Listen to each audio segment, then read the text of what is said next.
Yan, so isang magandang gabi po sa ating lahat and welcome po sa Usapang Hobby. Ako po ang inyong lingkod na si Silverge. So ang ating magiging special guest for tonight ay wala nang iba kung hindi si Mr. Dominic Vivar. So kanyang ibabahagi ang kanyang karanasan sa mundo ng hobby at values sa pagiging collector at sa mga iba pang hobbies na papasukin sa ating industriya. So before we start, huwag kalimutan mag-follow or mag-subscribe sa aking YouTube channel, TikTok, Facebook at Instagram na Silverge Toys and Ganta Family para maging updated kayo sa aking mga toys, Ganta reviews, and usapang hobby episodes. So tara, let's invite Mr. Dominic Vivar. Hi sir, good evening. Oh, sir, good evening. Yan. So, sir, pleasant evening po sa inyo and sa ating mga viewers dito sa Usapang Hobby. Sana po ma-enjoy niyo po ang ating mapag-uusapan at marami po matutunan ng ating mga viewers. So, sir, before we start, sino po ba yung mga gusto niyong i-shoutouts po dito sa podcast ito? Gonna shoutout natin, Brad, Mhm. Sige, yung mga una sa lahat, yung asawa ko dito, nasa kabila, may kama, napatulog yung anak ko. Mhm. Kaya pag may narinig kayo yung background na umiiyak na baby, anak ko yun. Mhm. Yun. Tapos, shoutout ko rin yung mga katrabaho ko na sobrang makukulit. Mamaya, magko-comment na yan dito. Ayun. sana, comment na kayo mga Brad. Pasok pa tayo bukas. Ayun, yun lang yung mga shoutout ko. By the way, yung Collectica Visa, yung nag-sponsor ng mga binibilang ko ng mga ibang toys ko. Shoutout. Collectica Visa, Yan. Sir Ricky. Yan. So, sir, to start with my first question then, sir, di ba, before, ano po ba yung pinakakaabalahan nyo outside the hobby? Ano po ba yung trabaho niyo or occupation po niyo? Outside the hobby, syempre, full-time father ako. May newborn ako, 5 months, 6 months old na this month. Then, may work ako sa may Glorieta. Ayun, sa akong accountant, sa rin akong BPO agent. Ayun. Then, outside hobby, sports, basketball. Pag weekends, bike. Yun lang, pinagkakabala ko ngayon sa, pag wala ako sa hobby, wala ako dito. Games din pala, sorry, yun. Ako, gamer din ako. Ganun. So, sir, di ba, sa mundo ng hobby, sir, di ba, so sa next question ko na rin, sir, di ba, ano po ba yung unang-unang naging hobby ninyo? And bakit yan yung inumpisahan yung hobby? Kasi ang dami mong hobby according to my research. Oo. Isa lang to sa mga naging hobbies ko. Well, syempre, as tayo, batang 90s tayo, syempre first love natin is toys. Diba? Nanood tayo ng mga Voltes 5, nanood tayo ng Mask Rider Black. Syempre, yun, Power Ranger. Tapos, ipapasyal ka ng nanay mo, tatay mo sa mall. Uy, mga laruan, no? Yun, syempre, di ba? As a child, sino ba namang hindi magugusto ng mga laruan? So, syempre, first love ko talaga as hobby is itong toys. Then, natigil lang, syempre, hindi naman tayo ganun kayaman. Then, bumalik lang nung nagka-stable na work na. Then, pero as yung tanong mo is, aside from this, yung first hobby ko is sports talaga. Basketball, saka martial arts. Before, yon. Then, nung nagka-stable na ako ng work, binalikan ko na yung first love ko, hobby, Gundam, then itong mga toys.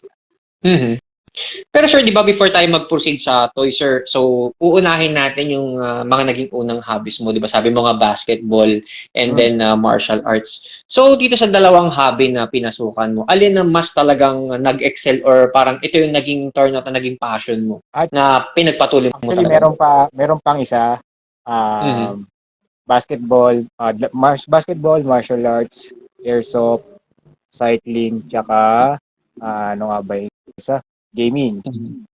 Ayan. Actually, by the way, nagbabanda rin pala ako before. Member ako ng band before. Actually, lahat nung dinaanan kong yon, lahat yung nag-focus ako, year by year. Wala akong kumbaga iniwan. Kumbaga, may in-achieve ako kung goal. Kunyari, nagbabanda ka, gusto kong makasali sa music laban. Yun, nakasali kami. So, goals na yun. Nagbabike ako, nakipagkarera rin ako before, so goals na yun. Yung martial arts ako, lumaban ako sa ring. Ilang beses din ako lumaban sa goals na yun. So parang, alam mo yun, lahat may goals ka. Hindi mo naman talagang sinet na ito na yung gagawin ko talaga forever. Hindi, di ba? Kasi gusto mo lang, ang goals mo, gusto mo subukan lahat. Then may goals ka. Mhm. Pag sinubukan mo yon, may, may parang gusto ka ma-achieve sa division na yun. Kumbaga, di ba? Kung gusto mo, kunyari, nagbabike ka, gusto mo kumarera. Ayun, na-achieve ko na yun. So, okay na. Pwede ko na lang balik-balikan. Sa airsoft, Mhm. yun. Gusto ko makasali sa mga events na airsoft. Nakasali na rin ako. So, ayun. Mhm. Kasi nandyan lang. Ano yun? Pwede mong balikan. Ano yung parang Sir Dominic, ano yun talagang hanggang ngayon napagsasabay-sabay mo pa ba Ah, siya? Or parang hindi, kumbaga hindi. pagka, hindi. Hindi na. Kasi, kumbaga, para sang seasonal. Kumbaga, kasi like dati, nung pre-pandemic, yan, airsoft, linggo-linggo talaga ako naglalaro niyan. Ngayon, nung Mhm. nag-pandemic, biglang nawala. Wala na akong kasama, nag-quit na rin yung mga ibang kasama ko, pero, kompleto yung gamit ko. Anytime, pwede ako maglaro sa ibang game site. Ganon. Mhm. And Ang, also, and ang, also sir, 'di ba pumasok ka rin sa gaming cards, 'di ba? Yan yung naging hobby mo rin, 'di ba? yung gaming cards talaga is yung Magic the Gathering. By the way, shoutout sa mga kalaro ko sa office. Mga Mhm. nagma-Magic the Gathering din. Every Mhm. Friday, ayan. Yung Magic the Gathering kasi, since 90s, bata pa lang ako, nilalaro ko na yan. Tapos, Mm. hindi ko alam na may naglalaro pala sa office. So, yun, parang, wow, nostalgic ka. Sige, balik laro. Ayun, so, Mhm. binalikan ko siya. Kumbaga, Mhm. medyo, medyo Pero yung makakabobo Magic nga. the Gathering din ba, sir, ano? Magic the Gathering din ba in terms of investment? Kasi kapag kukolekta rin ng trading cards, hindi ba siya nagkakalayo sa Pokemon at saka sa One Piece card na talagang merong Hindi, talagang hindi, hindi. mahal, merong ano ba ba? Meron talagang mahal na card. Actually, it's like, nasa line siya ng Pokemon, ng Mhm. Warhammer, ng mga ganon. Nasa line siya nun. Nasa line siya ng mga hobby playing cards and playing games, ganun. And yes, Mhm. tama yung sinabi mo, may mahal talagang card. At may nakita ako na card recently, nakakalabas lang ng Magic the Gathering kasi nakuha na nila yung Lord of the Rings franchise. So, Mhm. naglabas sila ng card, biruin mo to yung card na yon is the Ring of Power. Yung ring ni Frodo, kung nanonood ka nun. Mhm. At ito ang matindi. Yung card na yon 1:1. So, isa lang ginawa nila.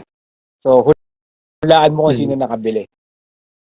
Hindi ko ano eh. Pero may nakita ko sa video niya, alam ko sinold siya ng mga 2 million ba, something? Binili siya ni Post Malone, 3 million. Nasa kanya ngayon Ah, yung 3 million? nasa kanya ngayon ng ring, one and only ring. ng gano'n. So isipin mo Seryoso? yun, $3 million. Oh, seryoso yan. So, ibig Kaya sabihin, pag, pinakamahal na card na nabili ko lang is 500 eh. so, ibig Isang sabihin, card kahit lang yun pagsabay-sabayin natin yung mga pinakamataas na value ng Pokemon cards at saka yung One Piece card, tsaka yung mga Dragon Ball, hindi ganun kasing value ng Lord of the Rings yun. Hindi, may pantapat kaya sa Pokemon cards, pre. Mhm. Ang sa Pokemon cards naman, pagkakaalam ko kasi parang dinaanan ko rin yan ng mga early 2000s. Ang Mhm. pinaka-rare na nakita ko yung card na misprint, yung mali yung print na, ano nga ba yung Ghost Pokemon na yun? Si Gasly. Basta yun, si Gas, hindi, yung pinaka-evolve niya, yung malaki na, yung pangatlong evolve niya, kalimutan ko Si na eh. Gengar. Si Gengar, may na-misprint no ng Gengar, parehas yung harap at likod, tapos Mhm. malabo. So, nakita ko siya sa Mhm. Pawn Stars, yung Mhm. TV show, sa $300,000. Misprint yun Mhm. ah. Oo, Mhm. ang binibili pa dyan mga yan is paluma ng paluma. Ayun, Gengar nga, sabi ni Sir Ferdinand. Sorry sir. Ayun, paluma ng paluma. Yung Charizard ata yung sumunod dun na parang million na dollars yung sumunod eh. Pero bilib ako kasi Mhm. yung binibili nila, yung mga misprint, yung may mga mali. Kahit sa Magic Mm. the Gathering, Parang, ganun din eh. Oo, may mga mali. Ba't yun yung binibili nyo? Kasi rare kasi yan. Isa lang ginawa niyan. At so parang minsan na nagkakamali. kumbaga sa diecast, Sir Dominic, ang tawag diyan error. Kumbaga. Oo, ganun. Error. Nakuha mo, pre. Ganun. Mhm. Ewan ko kung Ah, bakit. sige. Pero, ayun. Hindi ko maintindihan yung logic eh. Mali na nga, bibilin mo. Pero rarity daw yun. Yun yung pinaka-rare daw. Kaya, Mhm. ayun. Mhm. So hanggang ngayon pa rin you're still active on playing Magic cards pa rin. Active ako ngayon kasi every Friday night sa office kami naglalaro ng mga Mhm. workmates ko. Pero ano Mhm. lang, Ano yun, parang chill lang. Parang hindi mo makakarin na bibili ka ng mamahal. Yung mga kasama ko, ganyan eh. Enjoy lang. Kumbaga, kantsawan lang, di ba? After work, Friday. ano yun, Ganun. parang Bonding ano, lang. kanya-kanyang lasunan yan. Kumbaga, dilalasan yung mga kasama nyo para Last makagaman kayo. nun lang, pero tulungan kami. Ito may card ka, trade mo sa akin. Minsan, bayaran mo na lang sa sahod. Okay lang, ganun. pero, pero Ito nga minsan, yung sir, kasama ko, si Gino, ah, nilason ako naka 1-5 ako dahil sa isang card na. Pero masaya. Masaya laro namin. pero dumating na ba sa Ay, point, nako. sir, na, kasi di ba, nababalikan natin to nung kabataan natin, di ba? Pokemon cards man yan, NBA cards man yan, or Yu-Gi-Oh cards. May mga ganito ba kayong klaseng events hanggang ngayon nagagawa nyo pa rin? Halimbawa, pupunta kayo sa isang card shop, tapos bibili kayo ng booster pack. Nag-aabangan kayo o sino yung makakuha ng magandang card? Nung 90s na Magic the Gathering pa ako, siguro 1998, 1999. Yan, Mm. nagpe-pre-order kami dyan sa labas lang ng probinsya namin. Mm. Abangers Mm. talaga kami. Oy, akin na isang onslaught na card na ano. Tapos, di ba, pag Mm. nabuksan mo yung booster pack, di mo alam. Nakuha ng Mm. kasama mo yung maganda. Uy, trade, trade, trade. Gano'n, gano'n. Abangers talaga kami. Pero ngayon, hindi na eh. Kasi ang Oo. inaabangan ko na ngayon, pre-order ng games, saka itong mga laruan. Ayun. Mm. Pero ngayon, Tsaka, siguro, baka pwede na rin. tsaka dati, Sir Dominic, di ba, iba kasi ang tinatawag nating golden age dati ng hobby. Kasi di ba, wala naman tayong resources, walang internet, magazine lang, minsan ba, dyaryo, di Wala rin ba? tayong pera. So, oo, di ba? So, di ba, Oo. parang to educate everyone, di ba, na napakaswerte ng bagong henerasyon ngayon. Kasi di ba, there are many resources para masabi yung mga information na ito yung ilalabas sa karakter, ito yung rare niyan. Di ba? Hindi katulad Oo. dati, Da, sapalaran tayo, di ba? Tama ba ako, sir? actually, naabutan ko yun Ninja Turtle sa dyaryo lang. Yung mga laruan Mm. ng Ninja Turtle. Tapos yung pala, nag-reprint yung NECA na mga Ninja Turtle na luma. Bumili agad ako. Kasi hindi ko nabili yun ng bata ako eh. Bumili agad ako. Yung movie na Ninja Turtle. Yun, naabutan ko yun sa dyaryo, mga 1995, 1991 kasi pinalabas yun eh. Di ba, late naman ng Mhm. Pilipinas sa laruan. Ayun. Mhm. Kaya Mhm. nakakatuwa So, kasi yung... Ay, Brad. mhm. Mhm. So, 'di ba sir, 'di ba sa ano, nasabi mo nga na sa pagkokolekta sir, 'di ba? So, nagkaroon ako ng interest doon sa ano mo sa pagiging MMA mo. Kasi 'di ba, Oh, bihira ang hobbyist na pumasok sa ano, sa napakaraming hobby. Mahirap 'yan eh. Kasi 'di ba, bilang hobbyist, nag-i-stick lang tayo kaya. sa mga dalawa o tatlong hobby. So, sa mundo ng MMA, sir, gaano ba kahirap ang pagiging isang MMA fighter? At bakit mo pinasok? Meron ka bang story behind that? Actually may story yan bad eh. Kasi sa Mhm. itsura kong to, may tattoo ako, hindi halata na nabubuli ako noon. Mhm. Kasi nabubuli ako kasi di ako lumalaban. At ang Mhm. baba ng self-confidence ko. Yung MMA na yan, ayoko niyan. Gusto ko wrestling. Mhm. WWF Mhm. pa nun. Yung gusto ko. Kasi wala Mhm. rin palang, kumbaga parang childhood dream mo yun eh. Wrestling ka, kunyari, ikaw si Undertaker, di ba? Nanonood ka Mhm. ng mga Rocky, nanonood ka ng Bruce Lee nung bata ka. Pero hindi Mhm. talaga pumasok sa isip ko na papasukin ko yung actual na sports na martial arts. Until Mhm. nung mga early 2010, asthmatic Mhm. ako. Sobrang asthmatic Mhm. ko. Kumbaga, Mhm. kumain lang ako ng itlog, susugod na ako sa ospital. Hmm? Bro, mo yun? Oo. Tapos sabi ng doktor, wala kang pinagkakaabalahan, hindi ka pinagpapawisan. Ayun, yun na nga yun. Then Mhm. nagkataon, may malapit na gym dito na mixed martial arts. Sabi ko, uy, sige, try ko nga to. Una, against pa yung family ko kasi sayang daw mukha ko. Ganun, ganun. Mhm. Ay ko, hindi, Mhm. papawis lang, papawis lang, papawis lang. Yun lang sinasabi ko, Mhm. papawis lang, papawis lang. Ayun. Tapos, yung coach ko, sabi, Dom, gusto mo lumaban? Amateur. Mhm. Parang realistic ko, Mhm. hindi po coach, ano lang eh, parang papawis lang, tsaka self-confidence lang kasi nakita pala ng coach ko na hanggang sa MMA, binubuli ako ng mga kasama ko sa gym. Oo, binubuli rin ako. So, itong Oo. ginawa ng coach ko. Yung coach Mhm. ko, secret training niya ako. Head coach, by the way, Mhm. head coach naman yun, sa Ron. Sa Ron, kung nanonood ka. Tatay, Mhm. parang second father ko yan. Mhm. Tinraining niya ako sa kabilang gym niya. Tapos, pinalaban niya ako ng amateur fight. Ang Mhm. expected ko, hindi ako tatagal. Pero, Mhm. tumagal ako ng 3 rounds with 5 minutes. Biruin mo yun? Kung 3 Mhm. rounds na. Kaso, ang masaklap niya, talo ko. Unang laban ko, talo ko. Mhm. Dugo ilong ko, Mhm. pero technical na ako to referee stoppage, hindi na ako nakakalaban. Tapos sabi sa akin na coach ko, natalo ka. Ano, uulit ka pa? Parang out of nowhere, sabi ko, uulit pa ako. Gusto kong bumawi. After noon, after Ah, 8 months, after 8 months, nilaban na naman ako. Nagulat ako. Sabi ni coach ko, Doms, di tatagal yan ng 1 minuto laban yun. Tapos nung dumampa na ako sa ring, pagka rinig ko ng bell, kasi sinugod ko yung kalaban ko. Tapos agad, siguro di ko makakalimutan yan eh. 38 seconds, tapos na yung laban. Ako yung naka-knockout. Ako gaganyan lang ako. sabihin, Oo ba to? Parang parang parang kumbaga dinemotivate ka lang para ma-motivate ka. Ganun ba parang nangyayari? alam mo yung parang hindi pa nagsisink in sa'yo na nanalo ka, tapos tinataas yung Oh. kamay mo. Sabi ko sa sarili ko, kailan ba ako huling hinangaan ng mga tao? Pinalakpakan. Umiyak ako. Ako yung umiyak. Kahit ako'y panalo. For the first time, parang appreciate ako ng mga tao. Doon na nagsimula yun na hindi na ako natalo after noon. At nalaban ko, di na ako natalo. Then hanggang sa nag-retire na ako, nag-coach na lang ako. Then ito, nagkatrabaho na. Pero, di ba, ang gandang achievement kasi hindi lahat ng tao nagagawa na akit ka ng ring, lalabay, pagsapaan ka. Tapos mananakot yung kalaban mo. Hindi lahat ng tao nagagawa yun eh. Ako, napakaswerte ko nagawa ko. May pagmamalaki ako sa anak. Tapos, Kamusta naman yung mga nambubuli sa'yo? Kamusta naman yung mga nambubuli sa'yo? Di mo naman binuli. ito maganda. May isang event malapit sa school ko Oh. ng college.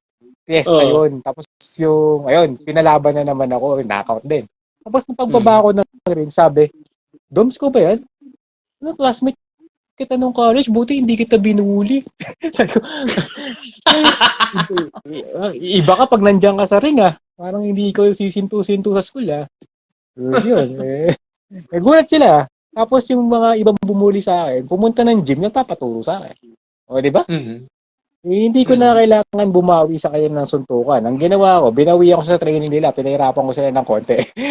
Konti lang, pero kasama yun sa training program nila. Pero ayun nga, parang 'di ba, you earn respect by doing respect, 'di ba? Hindi mo na kailangan kasi iniisip ng iba, siguro nag-MMA yan si Doms para makaganti. Hindi, para ma-build up yung sarili. Yeah, learn to focus, Kasi 'di ba, discipline. yan din kasi, just to add to that, yan kasi yung nagiging perception ng iba, di ba, na sinasabi nga daw, kaya doon nag-EMA yung iba para mag-angas, yabang lang, bragging rights, di ba? Pero, meron minsan kasi, di ba, parang, ang hirap kasi, di ba, ng pressure ng isang MMA fighter, bilang watcher, ang dali mag-criticize Bakit hindi mo sinasapak to? Bakit hindi mo nilalabanan? Pero hindi kasi nila alam, it's a battle of accuracy. Kasi, isusugal mo yung bawat suntok mo, hindi mo alam kung tatama o hindi. Baka makaunta ka, di ba? Pag nasa loob kayo ng ring, wala ka maririnig. Kayo lang talagang dalawa ng kalaban mo, kumbaga blurry yung paligid mo. Pag nawala ka sa focus, hindi mo mamalayan. Hindi mo mamalayan, tulog ka na. Yun yung TKO ka na. Hindi madali. TKO ka na, hindi madali. Sabi ko sa mga nakikriticize, hindi naman nila na-experience kaya sabi ko, okay lang yan. Kasi ganyan din ako dati nung di pa ako lumalaban. Pero nung na-experience ko na, ganito pala. Ang hirap pala. Pero yung adrenaline mo is talagang, alam mo yun, parang kang nasa loob ng Gundam pare, ganun pala yung feeling nun, di ba? So, di ba sir, after mo na hanap yung feeling mo ulit, ano naman yung mga next na nangyari na? Nag-retire ka na, diba? Siyempre, before, nag-retire ka na. Kasi parang kulang, wala siya ganong kapera-pera sa MMA kung hindi ka magpo-pro. Sabi ko nga, hindi ko naman gustong talaga mag-pro. Gusto ko lang magpapawis. So hanggang amateur lang ako, nagpaalam ako sa coach ko, magko-coach na lang po ako. Naman. Kumita rin naman ako, pero kulang pa rin Mas okay pa rin yung may stable tayong trabaho na ganito. May bayad sa mga benefits. Kasi may sasalot sa atin pagtanda natin. Yun lang ang medyo sa SSS ngayon sa mga benefits natin sa Pilipinas. Kapag sports ka, ikaw pala mismo magbabayad. Hindi yung tulad ng ginagawa ng kumpanya na binabayaran, di ba? Inululugan. Hindi. Ikaw mismo magbabayad dito kahit represent mo yung Philippines. Sariling sikap mo talaga. Tsaka reasoning nila, malaki naman sahod mo di ba? Yun yung reasoning nila, di ba? Malaki sahod mo, pero babayaran mo yung coach mo. Paano kung hospital ka, sagot mo rin yun. Di ba? Paano kung permanent injury ka? Pati maintenance mo, sagot mo. Saan ako makakapagtrabaho ka ba? May injury ka? Hindi. di ba? So, at Mhm. the end, mas okay na yung hobby na lang talaga yung sports. Nagawa mo na eh.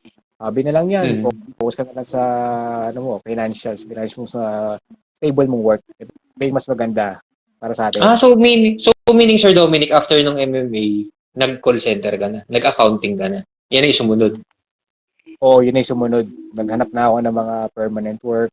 Actually, tinapos ko muna yung college ko kasi kaya ako nag-MMA. 4 years ako nag-stop ng college. Mhm. Mhm. Tambay. So, naghanap ng pagkakakitaan o pagkakaalabalaan. Yun. Sinalo ko ng MMA. Then, graduate na ako. Sakto retire ko lang din ng amateur. Then, ayun na. Nag-work na lang ako. Ganoon na lang. Mm. Sumasabot Mm. ng training. Gano'n. Mm.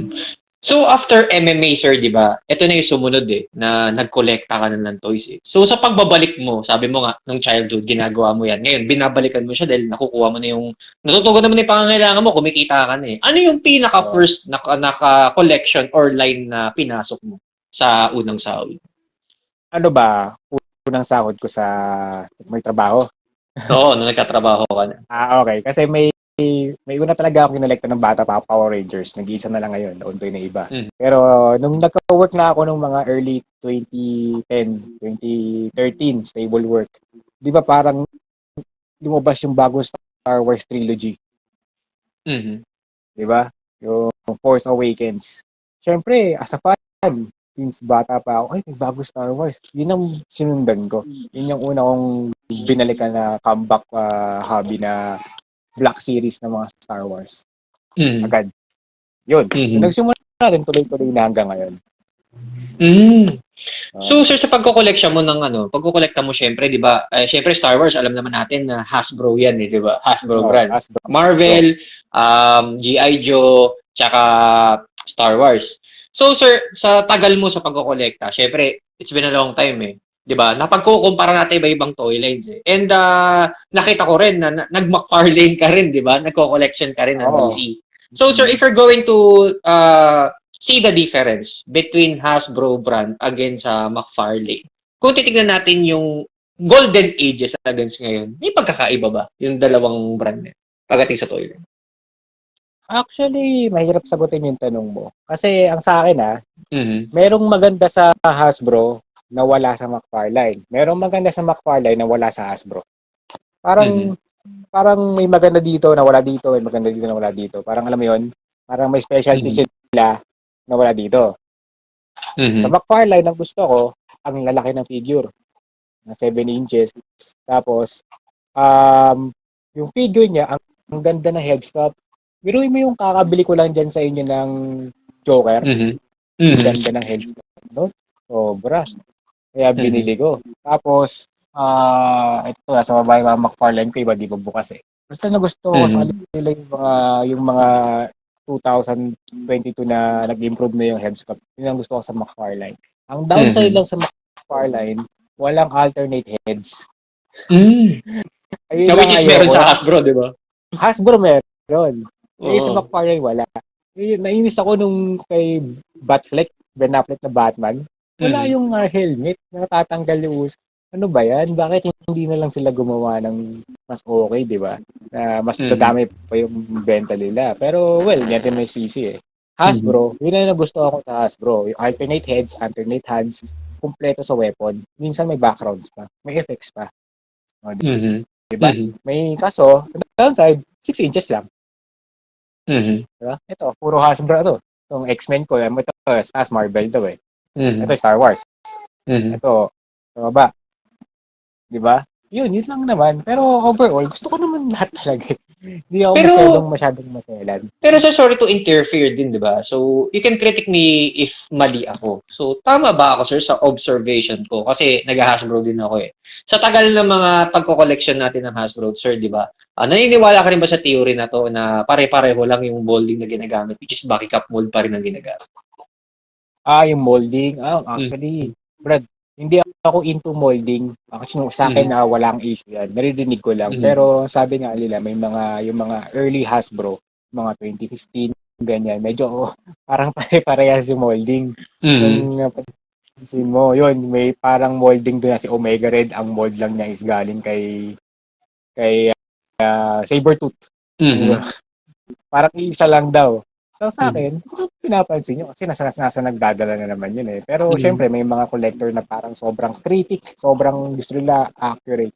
So ang ginawa ni Hasbro, yung mga model na ngayon, halos may kanya-kanya na sila head, mold. Ang napansin ko, yung mga naka-VHS, yung mga nakakahon na, parang specific mold na sila. Yung Spider-Man na bago, specific mold na rin, di ba? Ang galing.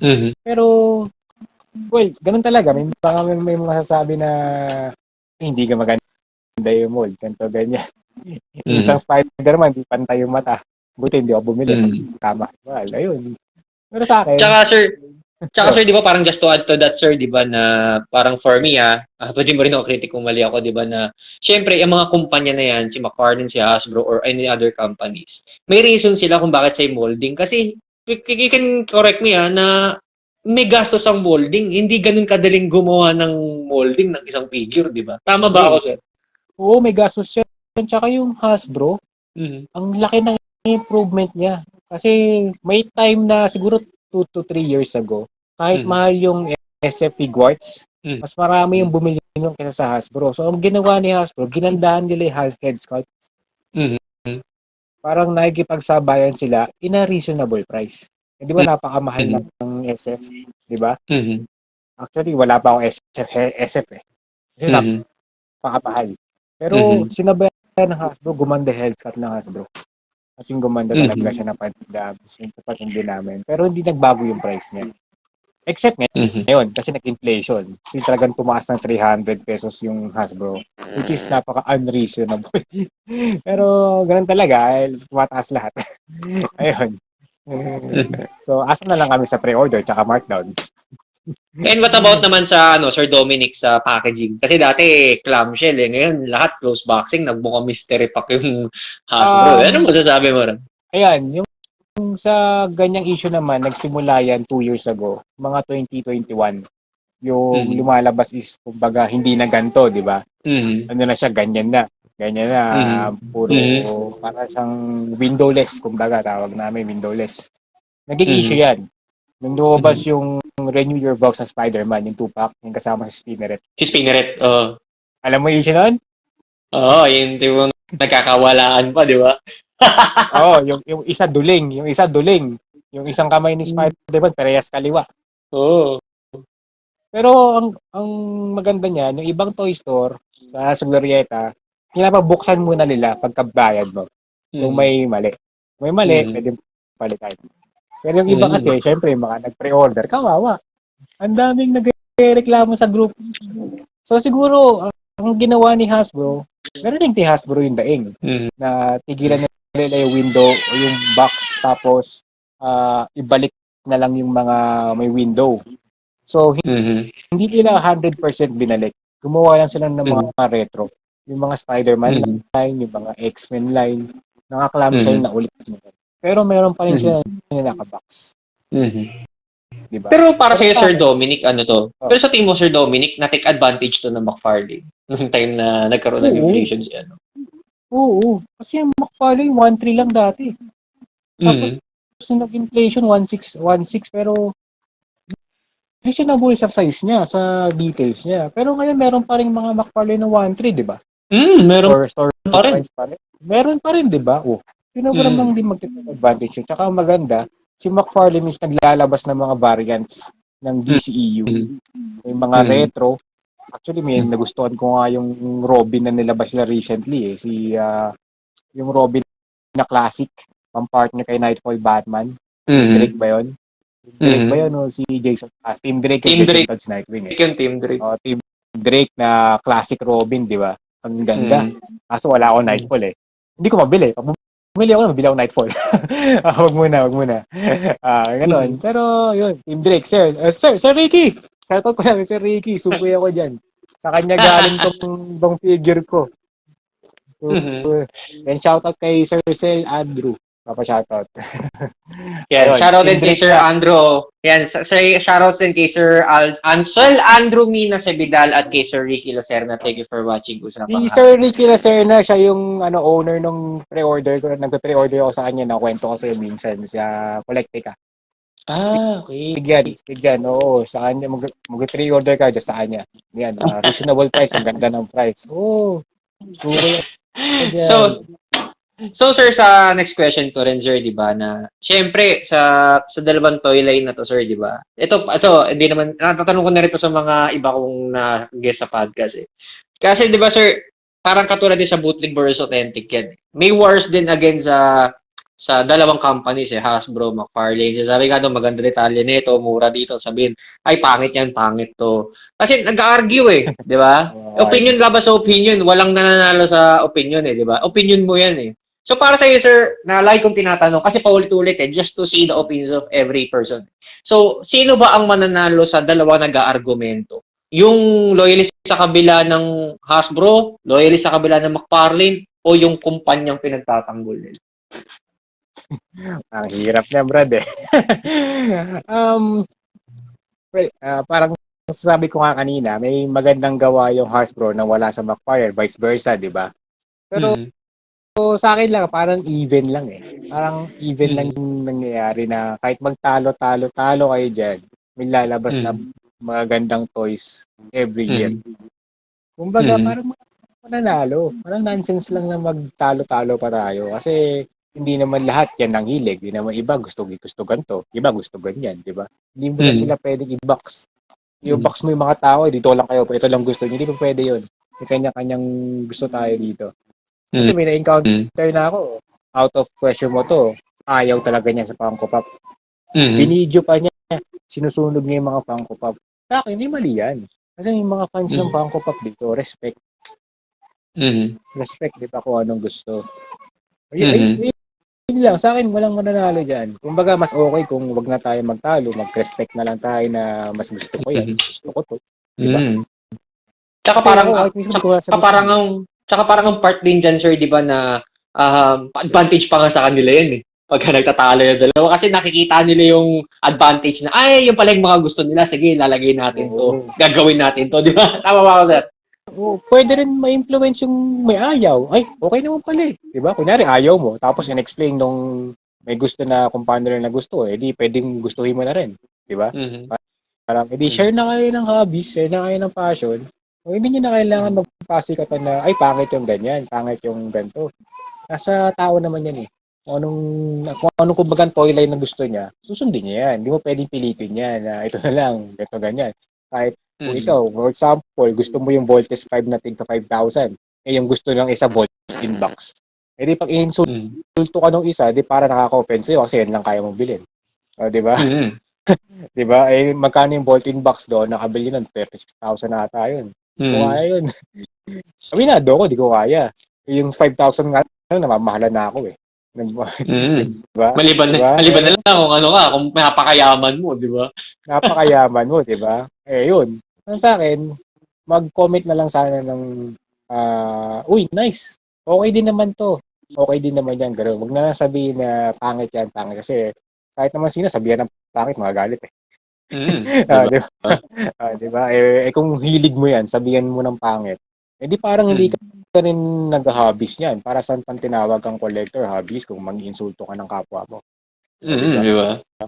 Away-away ang gusto mo, hindi yung hobbies, di ba? Ganon. Yung discrimination dapat. Pero speaking of ganyan, di ba, discrimination, sir, di ba? Ato, gusto ko rin matanong sa ito personally kasi alam ko, malakas ang loob mo sa ganito and I think na nasa tama lagi yung decision mo eh. So, sir, di ba nasabi mo nga na, for example, Voltes 5, na bumibili sila ng mahal, merong bumibili na abot kaya lang na sa budget nila. And there are some talaga na sinasabi nga daw na, ay, dami kong, meron ito, nakikita mo sa event to, talamak sa toy con to eh. Ay, eto, dami akong koleksyon eh, madami akong koleksyon eh. Ay, di, meron ako niyan eh. Ay, wala ka niyan eh. Di, meron ako niyan eh, di ba? Napag-kukumpara yung presyo, ay, mura ko lang nabili to. Ay, ganyan ang presyo lang eh. So, ang question dito, sir, is na gusto kong maitanong sa'yo, na totoo ba, sir, na ang pagko-collection ba ay competition? Totoo o hindi? Sa akin dyan, kung may mga galit sa sagot ko, okay lang. Opinion yan. Pero sa akin, hindi ang collection or being a collector is not a competition to others. Kasi ito is hobby, is passion. Gusto mo tong ginagawa mo. Hindi mo tong ginagawa para lamangan o manglamang ka sa ibang kapwa mo o magpasikat ka. Una sa lahat, nagko-collecta ka nito para pasayahin mo yung sarili mo. Hindi ibang tao. Diba? Mhm. Ganun lang yun eh. Kung mapapasaya mo yung sarili mo, okay. Kung napapasaya mo yung ibang tao, mas okay. Diba? Mhm. Mapapasaya mo yung sarili mo, mapapasaya pa yung sila kasi nakikita nila masaya ka o maganda yung collection mo. Diba? Inaangaan ka. Mhm. Parang times 2 yung joy mo yun. Mhm. Pero kung may mga galit sa'yo, sabihan ka ng sasayang ka ng pera o mas marami sa akin, ignore mo na lang. Pero sa akin, Mhm. to answer your question, hindi to competition. Kasi ako, hindi ako nagpapasikat. Pinopost ko, oo. Kasi masaya ako. Mhm. Achievement yun. Kung pag-iisipan Mhm. nila ako nagmamayabang, may problema na nila yun. Mhm. Iba naman kasi yung pagpapa-post na nagpapayabang. Di ba? Mhm. Alam mo Kasi di ba yun, may parang mga ganito. may mga ganito kasi sir, di ba, na sa social media kasi alam naman natin na very powerful ng social media, di ba, na minsan merong talaga mga utak ka lang ka mag-isip eh. Hindi nila naiisip yung Legit. yung post eh. Minsan, pag nagfe-flex tayo ng mga bagay-bagay, iisipin, ay, ang yabang nito ah. Sige, Oo. ano ko nga to, i-criticize ko nga to, ano, pintasan ko nga yung post nito. Totoo ba, sir, na may mga ganitong klaseng tao na kaya nagki-criticize Meron, dahil possible meron, inggit? meron. Meron. May isa Oo. akong group years ago, may isa akong group na ganyan na pinopost Mhm. ko. Lagi nilang sinasabi na nagsasayang ka lang ng pera. Ang yabang mo. Sabi ko, Mhm. sa akin, ang mali ko naman, una, as a, pinatulan ko. Mhm. Sinagot ako. Mhm. Mali pala yun, hindi nila ako tinigilan. Nung in-ignore ko sila, in-unfriend ko, binlock ko, di ko na binlock, in-follow ko. Mas okay. Mhm. Walang susumbat. Ang natutunan ko Mhm. dyan, pag may nagsabi sa'yo ng gano'n, ano na lang, pasok dito, labas dito. Kumbaga, Mhm. ignore mo na lang kasi hindi naman sila yung nagbabayad ng toys mo eh. O wala naman silang ambag sa buhay mo. Ba't mo Mhm. sila papakinggan, di ba? Tsaka Mhm. pinapasaya mo naman yung sarili mo. Pinopost mo lang to. Siguro, ikaw, kanya-kanya tayo reason ng post. Ako, pag post ko due to my achievements.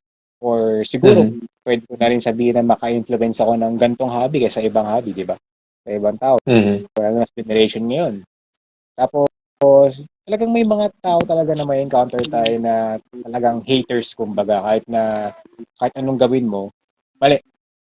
Actually, hanggang ngayon, meron akong ganun. Hanggang ngayon, copy. lahat ng kaibigan dati. Hanggang ngayon, meron. Pero may pili akong talagang handful lang ng friends na ini-encourage pa ako.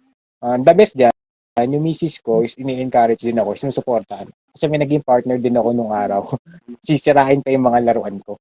Kasi yung mga Gundam ko, hahampasin niya. Oo, encounter ko na yon. Pero ngayon, sobrang Mhm. happy ko kasi kahit may anak na ako, hindi niya ako pinagbabawalan, wala ako narinig sa kanya na, wag mo na, ganito, ganyan, wag muna, may anak tayo. Wala ako narinig sa kanya, kahit isa. Kasi Mhm. marunong ako mag-manage. Ayun. Dati kasi hindi eh. Hanggang waldas lang ako ng waldas, mali pala yon. Try and error. Tapos yun, Mhm. siguro good Mhm. karma, di ko pinatulan, napabuti pa ako. Mas dumami lang yung collection ko. Paano kung halimbawa, Pinapos. Sir Dominic, ito yung question ko para sa'yo, di ba? Nasabi mo nga, ignore them. Ilabas mo lang ipasok sa tenga, ilabas sa tenga. Paano kung halimbawa, iti-trigger ka, sasabihin na, kasi ganito ang kasabihan eh. Pagka daw hindi daw nagsasalita ang kinikriticize, ang lumalabas to para sa kanila, totoo daw yung sinasabi nila. So para sa'yo, Ay, sir, hindi. paano mo mabibreak yung perception sa tao na gano'n na sinasabi daw, pag hindi daw sumasagot ang kinikriticize nila, totoo raw ang sinasabi nila. Actually, may ganyan na ako dati. Hindi ko talaga Mm. sila pinapansin sa Facebook. Pero na-trigger ako. Sabi ko, Mm. sige, punta ka dito sa lugar na to. Suntukan tayo. Sorry sa mga nanonood ha. Magsuntukan tayo. Kasi Oo. para sa akin, yung pagiging keyboard warriors nyo, kabaklahan. Sorry. Ano yan, parang hindi kayo lalaki. Pumunta Mm. ako doon, ang daming tao. Kasi Mm. parang uso pa yung event nun sa Facebook eh. Maglalaro ka ng event, suntukan sa Ace Hardware, gano'n. Yung Mm. parang gano'n. Wala naman sila. Mm. Ang daming may mga pumunta. Wala naman sila. So, asan yung mga Mm. malalakas magsalita? Wala naman dito ngayon. Haharapin ko sila eh. O, di ba? Di ba? Pero wala eh. Puro salita lang naman yan. Kumbaga, all talk, no bite. Tapos sabi nga ni Michael B., kung sino pa yung mga duda, sila naman talaga yung mga walang sinabi. Mm. Napaka-legit eh. Parang napatunayan ko totoo nga, no? Samantalang tayo, nahihimik tayo mag-collect ng toys. ang saya-saya natin, di ba? Circle natin. Eh sila, parang masaya lang sila mang-insulto eh. Wala naman silang achievement sa buhay. O sige, may achievement sila, eh ba't pa sila nang i-insulto ng ibang tao? Di ba? Mhm. Just mind your own business. Kung hindi mo kayang, kumbaga kung ayaw mo ng hobby, tumahimik ka na lang. Tayo naman, Pero as hobbyist, di ba? Ignore na lang natin talaga. pero may possibility rin ba sir psychologically usapang psychology. There's a possibility rin ba na maliban sa inggit may mga possible din ba na kaya ginagawa niyo yun dahil hindi niya nagagawa yung nagagawa. Yung mga ganung instance. Oo, meron. Meron yun. Meron yun. Mhm. Kasi, para sa akin, hindi ko naman sila sa ginajudge agad. Kasi, nakakita na rin ako noon na mga walang pangarap. Parang kontento na Mhm. sa ganung buhay. Hindi sila masaya. Di Mhm. ba? Eh, tayo, hindi lang tayo tatrabaho para magbayad ng bills eh. Di ba? Dapat may intindihin din natin yung sarili natin, yung mga natin mapasaya. Either sports, gaming, collection. Yung Mhm. iba kasi, kaya sa akin, siguro, kaya sila ganun, wala silang oras sa sarili nila. Mhm. Naiingit sila sa mga may Mhm. ibang taong may ganito. Kahit hindi ganong mayaman, nakakagawa ng paraan para sumaya. Diba? So parang total hindi ko nagagawa yung gusto ko. So para maging kagaya niya ako, ngayon, ibababa ko siya. Ganun yung nangyayari, di ba? Oo. Kumbaga, crab mentality, di ba? Kung Oo. hindi mo kayang utuin, siraan mo na lang. Kung maraming ganyan. Hindi, maraming ganyan. Legit yan, pre. Siguro, pag nagtrabaho ko sa ibang mga ganyan, office, ganyan. May mga ugali talaga na, Interconnected talaga, kumbaga, hindi lang sa hobby. kumbaga, for example, may isang group. Ito sila, lima Mhm. sila. Mhm. Gusto ko nilang tropahin. Eh, ayaw mo ng circle nila, ayaw mo ng ginagawa nila, ayaw mo ng trip nila. So, iiwas ka. Tapos, Mhm. kung umiwas ka, wala ka namang ginagawa masama sa kanila, sasabihin nila sa'yo, mayabang ka. Oo, ngayon, ganyan, dahil lagi ko na-encounter yan, kaya napaka-loner ko ngayon. Pero may mga kaibigan ako nakakaintindi. Pero, siyempre, di mo na maalis sa tao yun na mga stereotypes yan, na isa lang takbo ng isip nila. So Ang mali ibig ko kasi sabihin, Sir Dominic, inuhusgahan ka nang dahil sa lagi, lagi, ginagawa. hanggang Inuhusgahan ngayon, ka lang. hanggang ngayon. Pati nga yung Mhm. pag sa pagiging prangka ko, na pag sinabi ko kasi mali, mali, walang sugarcoat. Ganun ako. May mga tao na Mhm. nagugustuhan yung ganun ako. Tanggap ako. Pero mas marami yung hindi. Kasi di sila marunong tumanggap ng mali. Pero nasanay na lang ako. Wala kang dapat patunayan. Oo, na kahit sa toys, ganun. Sabi, nakakarinig ako na bibili ka na naman ng laruan. Eh, di ko naman close yun. Eh, di ko nga kaibigan yun eh. So, di ko na lang pinatulan. Ang ginawa ko, bumili ako, hinarap ko sa kanya. Ma-insult ako. Ibili ako. Nung hinarap ko naman sa kanya, may nasasabi pa rin. Kasi bahala ka. Pero Yun, matanong ko yun na rin. yun. Pero matanong ko na rin Sir Dominic, 'di ba? 'Di ba MMA fighter ka, 'di ba? So nung time ba sa mga toy conventions or sa mga events, may na-encounter ka ba na may nasa pa ka na ba isang kolektor dahil parang iniinsulto ka Muntik, ganun? muntik na. Actually, hindi ako insulto. Binastos yung ex ko. Oo. Muntik na ako maban sa MOA dahil doon. Oo. Tapos may mga makukulit eh na nagko-cosplay na di naman cosplay, mga tao talaga, sobrang bastos, sobrang legal. Mhm. Mhm. Muntik na lang talaga. Pero dumaan yung pagka-matured mo eh. Pag kinapa ko ba to, sino masama? Ako lalabas sa masama. Kasi yung mga taong yon magagaling mambaliktad. Mhm. Oh, ganun. Kumbaga yung sa totoong buhay, pati rin sa toys nangyayari yan, 'di ba? Na may nambabaliktad din, 'di ba? Oh, meron. Meron, Brad. Sa Pilipinas tayo maraming ganyan. Asahan Mhm. mo, by any means. Maraming ganyan. Mhm. Anak ko, nakatinig na sa akin, sorry. Ayun. So, so Kaya, sir asa ano? So sir, 'di ba sa syempre ano ka, nag-airsoft ka, biking ka, lalo na sa MMA. Syempre, lagi kong sinusuko yung MMA kasi ano to eh. Pwede natin i-relate sa hobby to eh. mukhang fan na fan ka. Mukhang nanonood ka ng mga UFC, Brad. Yan. So, Sir Dominic, matanong ko na rin, sir, bilang isang former na mixed martial arts fighter, sir, paano mo magagamit yung values na natutunan mo sa pagiging MMA pagdating sa larangan ng pagkokolekta? One word, pare, discipline. Mhm. Yun lang ang pwede kong ihambing sa MMA tsaka sa toys. Kasi ang disiplina sa lahat ng bagay yan.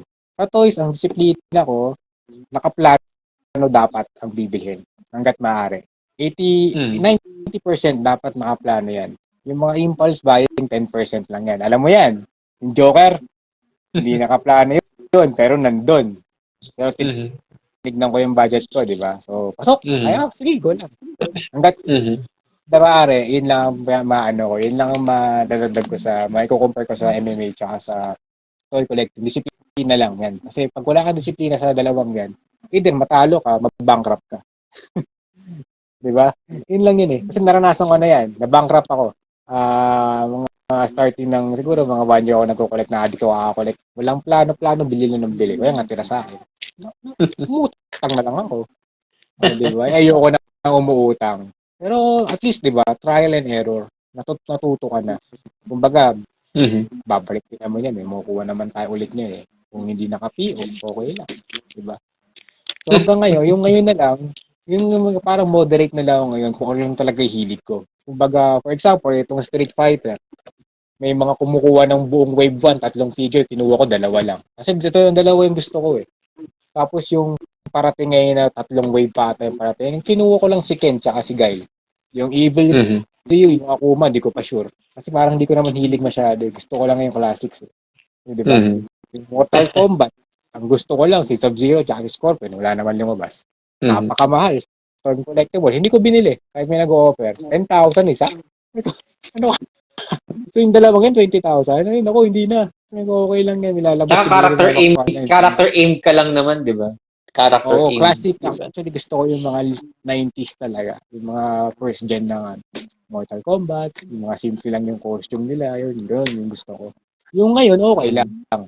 Pero gusto ko talaga, 90% ng collection, gusto ko yung vintage classic, yung mga panahon ko ng bata. Yan. Mhm. Pero sir, tanong ko na lang din sir dito, this may question din na sa Toy Store talamak na nangyayari to eh. Minsan nasisisi ang mga staff dito eh dahil sa sitwasyon na to eh. So sir, tatanungin kita sir, sa pagko-collection ng laruan, halimbawa napunta ka sa isang toy store at nakakita ka ng latest release, for example, sabihin natin latest na Jada na Street Fighter. Nakakita ka ng latest mod, na latest figure tapos last piece na siya. So bilang ikaw nandun ka sa sitwasyon na yun at wala kang budget, wala kang pera, sabi natin wala kang pang withdraw or wala ka pang budget nung time na yun. Saan mo siya itatago para masigurado na walang kukuha ang iba at ikaw lang ang makakuha? Saan area mo siya itatago at bakit? Brad, binubuking mo ako, Brad. Kasi dati, Brad, ito, may nakita akong Darth Vader noon sa Oo. Doriela, sa Toys R Us. Oo. Nag-iisa na lang, wala talaga ako. Kumbaga may pera ako, pero hindi siya nakaplano. May Mm. paglalaanan na. Wala rin akong extra. Yung ginawa ko, yung Mm. Darth Vader, nilagay ko sa mga stop toy, tinabunan ko.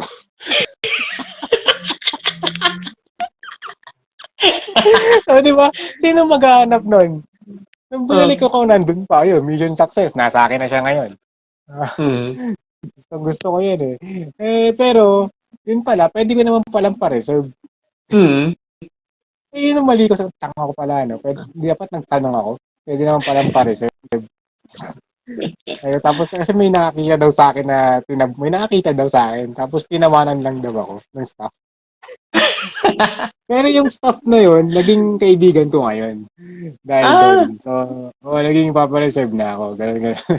Kasi Pero ganito yun, nangyari kasi sir eh. Ganito kasi nangyari sir kaya natanong ko sa iyan eh. Kasi di ba minsan, merong ibang staff na nasisisi. Nasabi nga daw, sila raw yung nagtatago. Pero may times minsan, pwede mo rin isisi sa collector din. Minsan, tinatago rin nila sa likod, di ba? Guilty ka dyan, di ba? hindi ako dyan. Actually, kahit sino siguro. Ginawa, ewan ko lang may ginawa yung ganun eh. Pero, ganun talaga. Yun ang masakit sa atin eh. Masakit pa sa breakup eh. Wala kang pambili pero gustong gusto ko. Mm. Di ba? Parang, ano bang gagawin ko? Ayun, out of instinct siguro, tinago ko sa may mga Pokemon na stop toy. Mm. May nakakita. Ayun, wala, ganun talaga eh. Ang Tsaka bira. parang lesson in life doon, sir, di ba, na hindi man sa'yo mapunta yung parang pag-ibig lang yun eh, parang sa laruan, di ba, na halimbawa, wala kang budget, hindi man mapunta sa isang bagay, wala ka pang capacity na bilhin yung bagay na yun. Darating sa point na mapupunta sa yung item na yun. Kasi maraming ways eh, may toy convention, meron naman mga sale events, di ba? May option, maraming toy store, di ba, sir? Tama naman ako. Tsaka, yung nga sinabi mo na pag kung para sa'yo, di ba? Ito kasi lately lang may gusto kong McFarlane na Christian Bale na Batman. Inabangan ko talaga 'yon, walang PO. So wala agad 30 minutes lang daw wala. Tapos yung lumabas yung The Flash na Batmobile diyan sa inyo. Pero tapos wala na rin. After parang nalungkot ako kasi gusto ko yung mga Batman na yun eh. Tapos nung late may lumabas na six-pack kompleto. Sabi ko, tapos may lalabas din na 1989 na Batman na Batmobile, hindi yung The Flash. Ay, buti hindi ako kumuha. Eh, di ba? Ay, kung kumuha ako nun, kumastos pa ako, may lalabas naman pala. Hindi yun na lang kinuha ko, yung kompleto. Tapos walang figure pa yung nakuha mo, no? Oo, walang figure pa, di ba? Oh, ito, nakuha ko kay Sir Ricky, kompleto. Ang swerte ko pa kasi hindi daw lahat nabigyan. Napakaswerte. So, yun nga yung para sa'yo talaga. Diba? Diba? Tapos, nakuha mo siya, may budget ka. Nung gusto mo siyang kunin noon, wala kang budget. O ngayon, panahado mo. Diba? Pag it will find a way kung para sa'yo talaga yan. Para sa'yo talaga yan. Kaya, tsaka sir, di ba parang, tsaka, di ba sa ano rin, may ganito kasi nangyayari, sir, di ba, na you're also aware of this, di ba, na dahil sa pag may nakikita tayo, merong ibang sa grupo na pag merong, ikaw may Batmobile ka, so may kita ng mga kasama mo, parang matitrigger ng impulse buy, di ba? Ay, gusto ko magkaroon din ako niyan. Ay, gusto ko, ayoko lang siya meron, gusto ko ako rin. So, di ba, sir, isa rin to sa question ko, sir, di ba, na paano ba natin makokontrol yung salitang impulse buy sa ating mga kulit? Well, guilty rin ako dyan kasi mahirap talaga makontrol yan. Lalo na kung inabangan mo noon yung item tapos ngayon lang nagkaroon kung wala naman sa plano. Ang sa akin, kung may extra ka, why not? Baka nga kaya nagkaroon yan eh kasi para sa yan eh. Pero kung wala talaga, don't compromise your plan. Don't compromise yourself para lang mabili mo yun. Mas may mga responsibilidad ka muna unahin dapat. Lalo na kung pamilyado ka. Diba? Kung single ka siguro, may chance. Malaki ang chance na sige, okay lang. Wala ka naman binubuhay, sarili mo lang eh. Pero kung may priorities ka na, isipin mo na lang muna yung mangyayari kung binibili mo yan. Diba? Kukulangin ka. So, pero kung gusto mo talaga, pa-reserve mo. Kung ayaw, tago mo. Tago mo yung toys. Pero kung wala talaga, just let it go muna for now. Then, kasi magkakaroon din naman yun eh. Kahit gaano pa karer yan, may magbibenta at magbibenta. Yun lang ang downside. Mas mahal, siguro. Pero, kung gusto mo yung item, di ba? Ako, ito ang Batman tong collection, tsaka Batmobile. Napakamahal ito para sa, ko. Pero, hindi ako nanghinayang kasi childhood ko to eh. Nung simula kay Keaton, pataas, hindi ko panghihinayangan yan kasi once lang yan. Tsaka once lang gagawa ng McFarlane yan. Gusto ko yun ng bata ko. Ito nang hinayang kasi that's parang part ng childhood mo na binabalik mo lang ngayon. Diba? Iba yung joy eh. Iba yung achievement mo. Ay, nabili ko to. Diba? So, yun lang. Pero pag impulse talaga, discipline pare na kung kaya, go. Pag hindi, wag muna. Hindi sa wag tatapos. Wag muna. Ayun. Paano naman to, sir, sa next question ko rin, sir, di ba, na ito naman yung usapang buy and sell to sa mga groups, di ba? So, tayo kasi, sir, di ba, pag nakakita tayo sa buy and sell, lalo na pag gusto natin, talagang gagawa tayo ng paraan, makabili tayo eh. Yung iba para makamura rin. So, para sa'yo, sir, alin dito ang X at check para sa'yo? Sige. Ayan. Selling item, price, for example, 2,000. Ang reason for selling is decluttering. Tapos, yun yung una, decluttering or nagbabawas ng koleksyon. Yung pangalawang reason, the reason for selling, need funds. Need ng pambayad ng bill. Alin para sa'yo ang check at X para sa'yo? Well, kasi both ng ganyan nagawa ko na eh. May need funds tsaka pambayad ng bill eh. Nagawa ko na yan eh. Pero ang pinaka gusto ko dyan is pambayad ng bill. Bakit? Mhm. Kasi willing kang mag-sacrifice para sa responsibilidad mo. Di ba? Mhm. Yun dun yung lalabas ng pagka-mature mo na bebenta ko muna to kasi kailangan ni pambayad ng ganito, kailangan ni mama ng ganito. So, di ba? Mhm. Yung nag-let it go ng, kumbaga, happiness mo na yan eh. So, you're learning sacrifice over other things muna. Unahin mo muna. Ba, syempre, unahin mo muna yung magulang mo, unahin yung pamilya mo bago dito. Di ba? Mhm. Kasi yung decluttering, madali lang yan eh. Wala Mhm. ka naman reason, benta mo lang. Babawas ka lang naman. Pero yung, kumbaga, kahit masakit sa'yo, pero responsibilidad, mas mabigat, ibenta mo. Doon nga magiging matured. Pero naniniwala ako sa karma. Kung yun yung reason, babalik sa'yo, mas marami pa. Lalo na kung sinungaling ka, no? Sabi mo, 4 pans tapos hindi naman pala, Kasi, no? Negosyante ka pala. yung iba din itong Venom ko, binili ko to sa katrabaho ko 2 years ago kasi na-hospital daw yung lola niya. Sabi Mhm. niya, Dong, bilhin mo na to. Kahit 2,000 na lang. Venom Deluxe yun, yung malaki. Gustong-gusto ko yan, Mhm. Venom eh. Natupa nga ako niyan, no? Gustong-gusto ko Oo. yan. Kasi naubusan ako nun. Sabi ko, Mhm. sabi niya, 2,000 na lang, Dong. Basta ko, ba't ito binibenta? Mhm. Gusto mo rin naman yan, di ba? Sabi niya, nagkasakit si Lole. Nakita ko naman, may post, ganito, ganyan, hospital daw. Sabi ko, sige, bilhin ko, 2,500. Mhm. Bili ko din Kumbaga mas mahal. dinagdagan mo na. Ang sabi ko, 2,500 kasi may lola ako dati eh. Alam ko yung feeling na walang ganun. Alam ko yung feeling niya, galing tayo sa hirap. Tapos Mhm. kung gusto mong bilhin ulit, sabi mo lang. Sabi sa Kumbaga akin, ganun. good karma. Good Oh, karma naman yung mangyayari. kung gusto mong bilhin mo sa akin ulit, okay lang, sabihin mo lang. Sabi ko sa kanya, yun. Hindi naman niya binili ulit sa akin, pero nagpapasalamat siya lagi. Tapos, sabi ko, gusto mo pa, utangin pa kita eh. Diba? Kasi syempre, yun eh, mga kailangan eh. Yun lang, yun sa akin na need funds, okay yan, na parang responsibilities, no? Need pambayad ng bills, need pang hospital.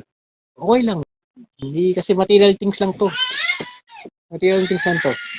Babalik to anytime. Kaya mo ibalik yan. Yung buhay, yung responsibilidad. Pag may namiss kang isa dyan, napaka-fatal yan.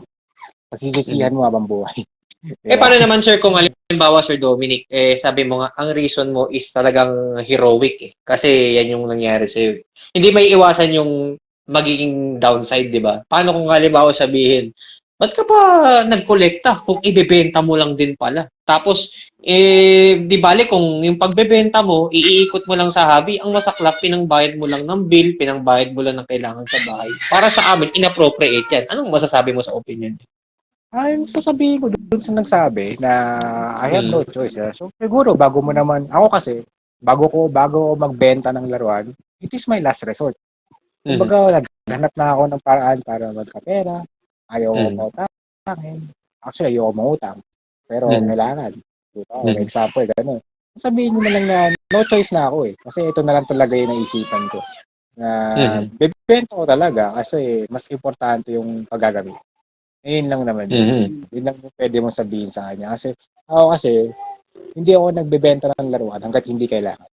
Ako, Mhm. recently nagbenta ako kasi kailangan na. Kailangan na talagang, kailangan ko ng pambayad sa ganito. Yung Gundams ko, Mhm. binenta ko sa katrabaho ko. At least nakikita ko. Reasonable Mhm. price naman. So, ayun, kasi Mhm. kailangan ko ng funds. Kailangan ko ng Mhm. pambayad sa ganito. Kailangan ko ng ganyan. Kasi may ipon naman ako, ayokong galawin. Kasi Mhm. ipon yun. For emergency yun eh. Naubos Mhm. yung funds ko for expenses, ganito, ganyan. So, Mhm. binenta ko yung iba. Kasi hindi ko na rin naman natutuloy yung Gundams eh. Wala na, napag-iwanan na ako, kumbaga eh. Tsaka wala na rin akong time na Mhm. mag-assemble, ganito. Kasi siguro bibili ako, di ko a-assemble muna for Mhm. now. Pero yun nga, kung hindi ko na naman yung, tsaka yung ibibenta ko, yung mga hindi na talaga na itutuloy na line. Mhm. Paano Pero naman yun sir nga, kung yung, ganito? Paano kung ganito? Third scenario. Sa third scenario, hindi ko alam kung maiinis ka rito o hindi eh. Di ba nasabi ko na yung first, nasabi ko yung second. Paano yung third scenario sir na ang reason niya is halimbawa need funds for need emergency funds, need ang pambayad ng bill. O sige, binili mo yung item. Binili mo yung item sir tapos makikita mo susunod na araw, new holes. Bumili ng mahal na item. So, anong masasabi mo doon sa scenario na yon na hindi totoong need funds or need for medical purposes? Ang ginawa lang niya is ginawa lang yung reason yun makapagsinungaling para mabili yung gusto. pwede bang sabihin na natin na kategory na scamming yan. Di ba? Di ba? Oh, real talk lang ako, naligaw ako. Kasi parang niloko mo yung buyer eh. Niloko mo yung mga gusto mong bumili sa'yo. For example, sabi ko kanina na binili ko yung Venom kasi may mga kailangan yung isa. Di ba? Naniwala ako kasi may evidence. Pero kung need funds, kasi may sakit sa ganito tapos after a few days, may new hold ka. Mas mahal pa. Eh di para ka ng scam ng customer mo, siyempre yung trust mo, wala na. Di ba? Parang hindi ka na uulit. Tapos, sir, bakit naman ganyan? Akala ko ba may sakit yung nanay niyo tapos binili ko yung item niyo na pagkamahal-mahal tapos meron kayong bagong laruan. Di ba?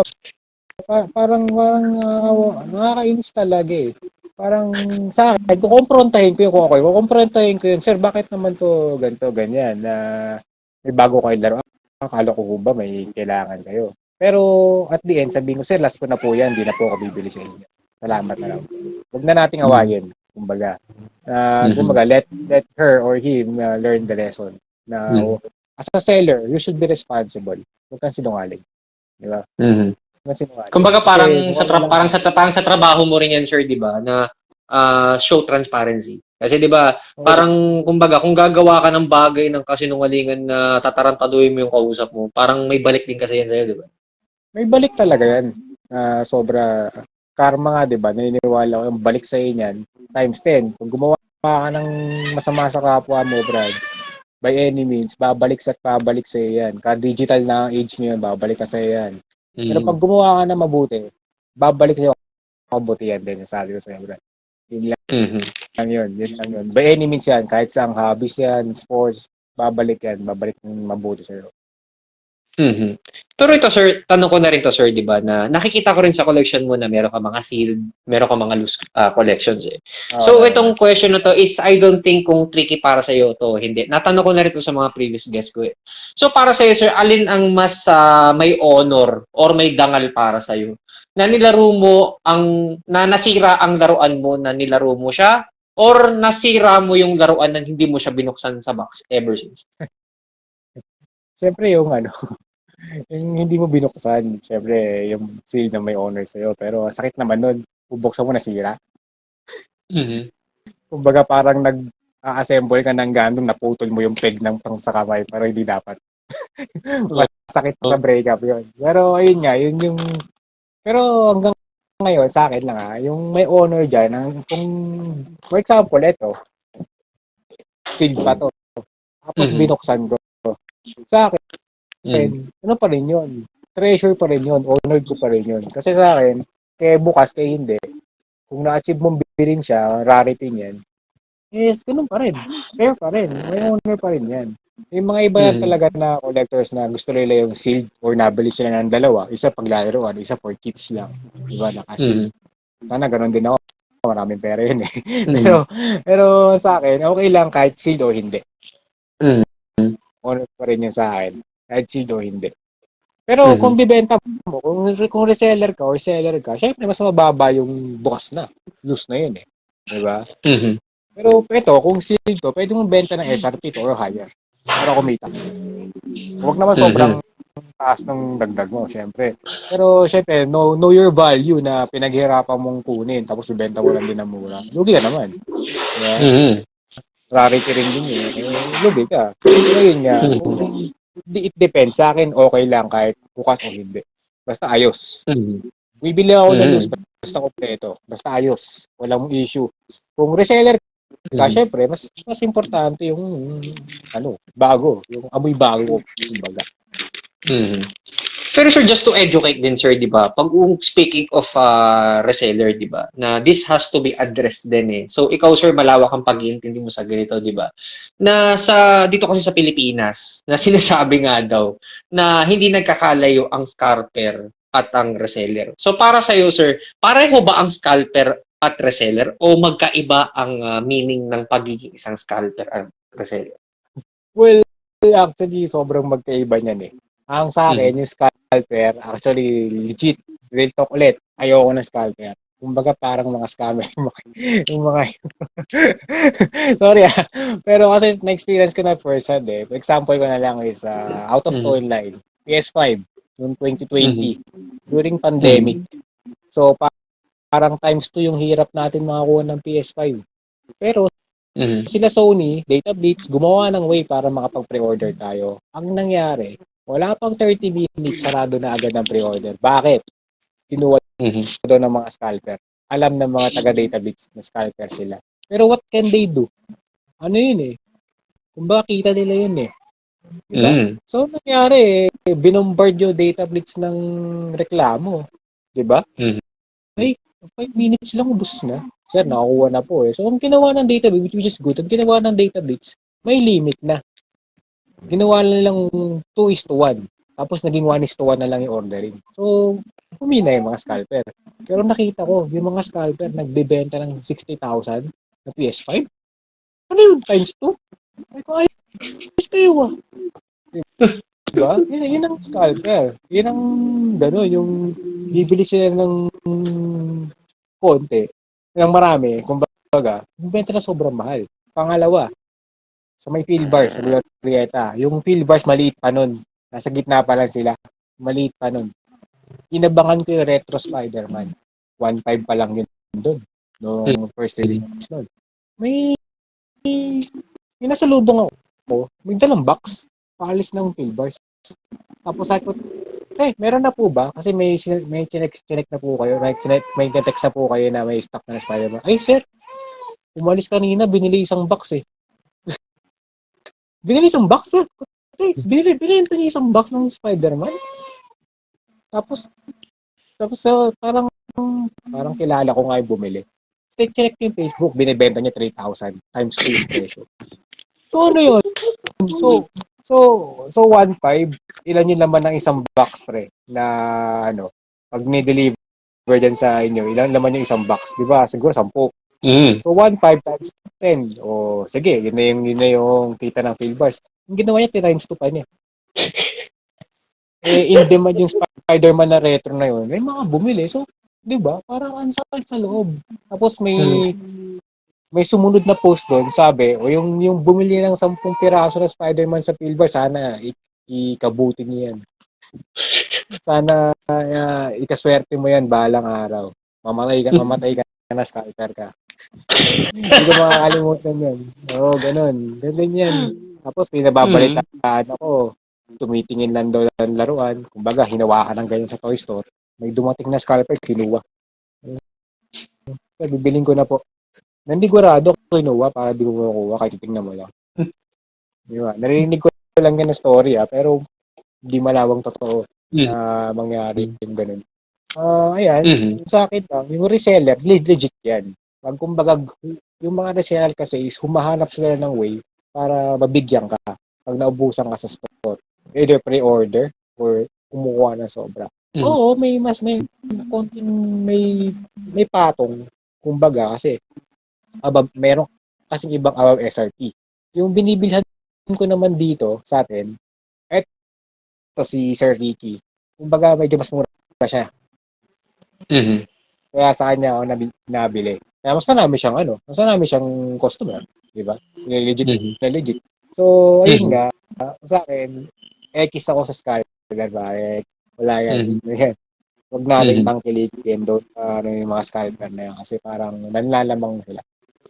Mhm. Kumbaga, okay lang Pero, bumili ka. Sige, bili ka ng marami. Benta mo ng patas. Benta mo ng mhm. tama. Paano kung halimbawa, sir, di ba, na para sa'yo ba, itong sitwasyon na to for scalper, do you think, nakokontrol ba to o uncontrollable na itong ganun? Parang well, yung database may ginawang paraan, di ba? 1:1 na Mhm. yun, no-control nila. Pero yung iba talaga, hindi Parang hindi. Lalo na yung mga taga-toy store.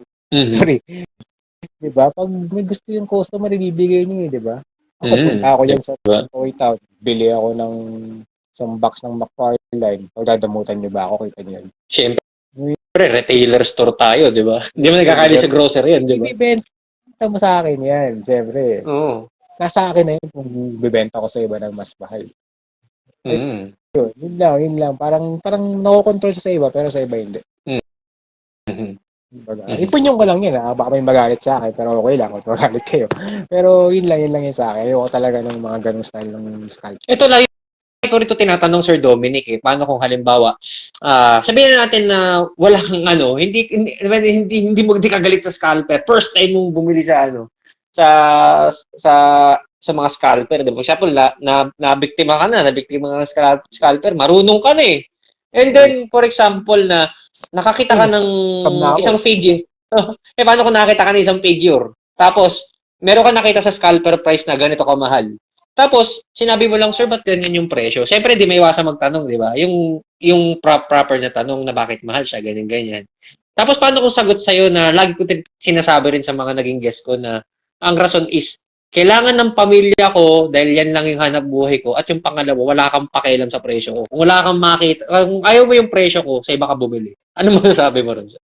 Actually, pwede na yung isa na kailangan yung pamilya ko parang way of living mo Okay na yun okay na yun. May respeto na yun. Pero yung sasabihan ka pa ng wala kang pakialam, ang sasabi ko lang dyan, hindi ko na lang po bibilhin. Kasi parang napakaangas mo sa customer mo. Sinong bibili sa'yo kung gano'n yung ugali mo? Diba? Natatanong ka na maayos, bakit sila mahal? Siyempre, explain mo. Kasi ito lang po kasi yung way of living ko. Kailangan din po ng fans ng parents ko. Pero yung sasabihin mo pa na wala kang pakialam, parang gusto mo sabihin na, ba't pinaugali mo kung nagbebenta ko? Wala pala pa kayong pakialam dito na ibibili. Pero, diba? Wala pala kaming pakialam na hindi na lang namin bibili. Kung ganyan yung pakikisama mo, sino bibili sa inyo kung ganyan kayo? Kasi, as a reseller, dapat tropa ka. Kumbaga, kaibigan mo, kahit hindi bumili sa'yo, kahit namahalan sa'yo, kaibigan mo pa rin. Para at least, naibenta mo yung sarili mo na mabait ka naman pala, madali kang kausap. Kung ayaw, ayaw. Kung gusto.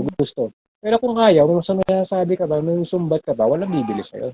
Tsaka isa pa, sir, di ba, Sir Dominic, di ba, tsaka Sir Dominic, just to add to that, di ba, syempre, I'm part of sales You're also part of an establishment wherein related yung sales, di ba, na kasabihan kasi rito, sir, na importante yung pakikisama sa tao. Kasi, di ba, hindi man bibili sa iyo ang tao niyan, pero pag napakita niya sa iyo yung pagpapahalaga sa iyo, yung customer service na tama, at ini-educate ka in a transparency way, hindi man siya bibili ngayon, pero bibili at bibili sa iyo yan kasi hindi niya nakalimutan yung serbisyong ginawa niya sa iyo, di ba? Tama ba ako, sir? Tama yan. Ako ang buhay na halimbawa dyan, Brad. Siyempre, kung mabait kang seller, madali kang kausap, bibili at bibili sa iyo yan. Kahit anong mangyari. Diba? Kahit mahal, bibili sa iyo yan kasi madali kang kausap. Kung may defect, palitan mo, bibili ulit sa iyo yan kahit mahal yan. Ganyan siguro yung ginagawa ng mga seller. Siguro, okay, mahal yung item ko, madali naman ako kausap.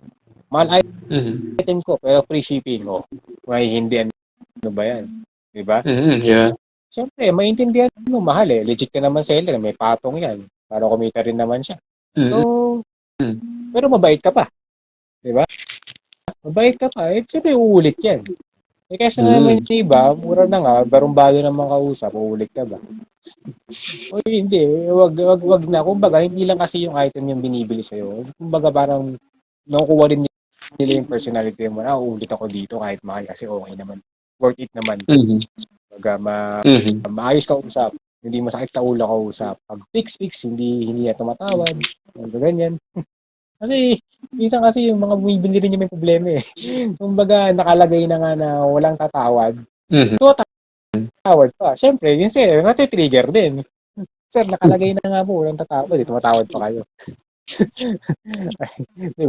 Diba? O sir, magbasa po muna. Tapos, tanong pa rin ang tanong. Andun na lahat. Yun. Minsan, kaya di mo rin sisili mga seller na nati-trigger. Kaya gano'n. Kaya siguro ganun yung ibang seller. Trigger din sila.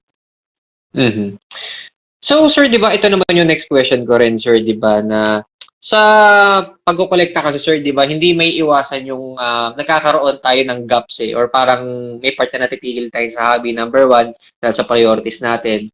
And one of the reasons din is, for example, na sa'yo, di ba, na pamilyado ka ng tao, sir, di ba? So, sa ating pagkukolekta, sir, di ba, na dati nung binata tayo, talagang pagsahod natin, bili tayo ng bili ng gusto natin eh. Kasi wala naman tayong pamilya at that time. So, tayo lang ang nagpo-provide para sa sarili natin. Ngayong, syempre, sir, na nagkapamilya ka na, for my question is, paano ba yung tamang pag-budget ng pagsabay sa pamilya at sa pagkokolekta ng laro? Oh, well, exact. Tama-tama yung description mo. Kasi nung single nga ako, wala pa akong anak, naging mag-isa lang ako dito. Bawat bawat sahod ko may binibili ako. Pero may limit. Hindi dapat lalagpas ng 2,000 except kung pre-order. Mhm. So yun yung kumbaga, ay sumahod ako, reward ko sa sarili ko dahil ko nagtrabaho ako eh. 1.5 lang, ganito, 1.6 lang nung Hasbro, 700 pa noon eh. Nabili ako. Pero nung nagkapamilya na ako, ganito ganyan. Ang ginol ko no, nung for example, nalaman ko na in 9 months magkakaanak na ako. Ang ginawa ko noon, or before that pa, na bago ako magkarelasyon, lahat ng priority na gusto kong bilhin, hanggat maaari, kinuha ko na. Para pag kaya na yung anak, andyan yung pamilya, chill ka na lang. Kumbaga, abangers ka na lang ng hindi ka na lagi every sahod bibili. Kasi meron ka na yan eh. Meron ka na, di ba? Nakaplano na eh, na nakuha mo na lahat. Ito lahat to, planado to eh. Ito lahat ng gusto ko nung single pa ako. Ngayon, abangers na lang ako na pag may lumabas na maganda. Kasi dati, naalala ko, every sahod talaga, bili lang ako kahit hindi ko gusto. Bili lang ako, bili. Pero ngayon, okay na. Lahat na ng goals ko na kaya kong bilhin sa budget ko. Yung single ako, okay na ngayon. So, ang focus ko lang talaga ngayon is syempre yung sa family ko. Then kung may pre-order ako, matagal pa naman, okay lang. Ayun na lang ang binibili kong laruan. Except dun sa mga impulse, yung mga may nagustuhan ka bigla na gustong-gusto mo talaga, yun lang yung bibili mo. Pero hindi na palagi. Hindi ka na lagi nabili kahit sweldo. Kumbaga na-limit mo lang. Pero andun pa rin. Hindi naman nawala.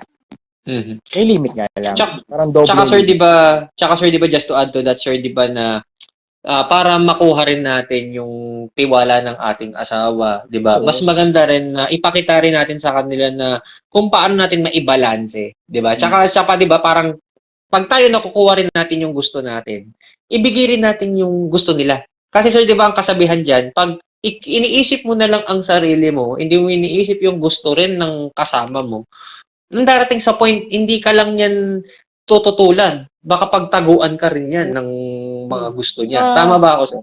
Tama, sir. Tama. Tsaka una sa lahat, responsibilidad muna. Ang sa akin ngayon, bago ako bumili, kung may na-impulse akong bilhin, dapat bayad na yung Meralco, bayad na yung tubig, groceries, okay na. Wala ka na. Tsaka mo siya bibilhin. Pero kapag wala pang grocery, wala pa lahat, next time na. Unahin mo muna yun. Yun na yung ginagawa ko ngayon. Yun na yung ginagawa. Kumbaga kasi, makikita din kasi nasa mo yan eh. Kung yan yung priority mo, hindi sila. Diba? So, sa akin lang, hindi ko dapat gutumin yung asawa ko, hindi ko dapat gutumin yung anak ko. Sila muna. Okay na ako eh. Ang dami na okay na ako. Uwi na ako masaya. May anak pa ako, naghihintay sa akin eh. Masaya na akong uwi. Okay na to. Kumbaga, 40% na lang to ng buhay ko. Kumbaga, pag may gusto ko, bibilin ko na lang. Pero hindi na lagi. Okay na to. Tsaka kumbaga, di ba, parang mas better din na inform din natin sila in transparency, di ba? Kumbaga, kung ayaw nung asawa natin, edi wag. At least, naiipon pa rin natin yun. Tsaka, di ba, ang pinakamagandang, kasi ito, sa asawa na rin ako, syempre, di ba? Ang maganda ko rin may share sa kanila is, pag sumasahod tayo, or pag sumasahod yung asawa natin, kumbaga, magtatabi tayo for our important needs sa savings na rin. At the same time, meron din tayo na itatabi para sa luho natin. At least, meron man tayong investment, di ba? At least, hindi na dadamay yung investment. Nagagastos natin yung luho natin by our separate savings. Tama ba ako, sir? Tama. Tsaka tandaan mo yung sinabi mo kanina. Hindi tayo nagtatrabaho at nabubuhay para lang magbayad ng bills. Tandaan mo yan. Nag-enjoy din tayo in anyways. Kanya-kanyang part lang ng enjoyment yan. Dapat maglaan din tayo ng finance para sa sarili natin.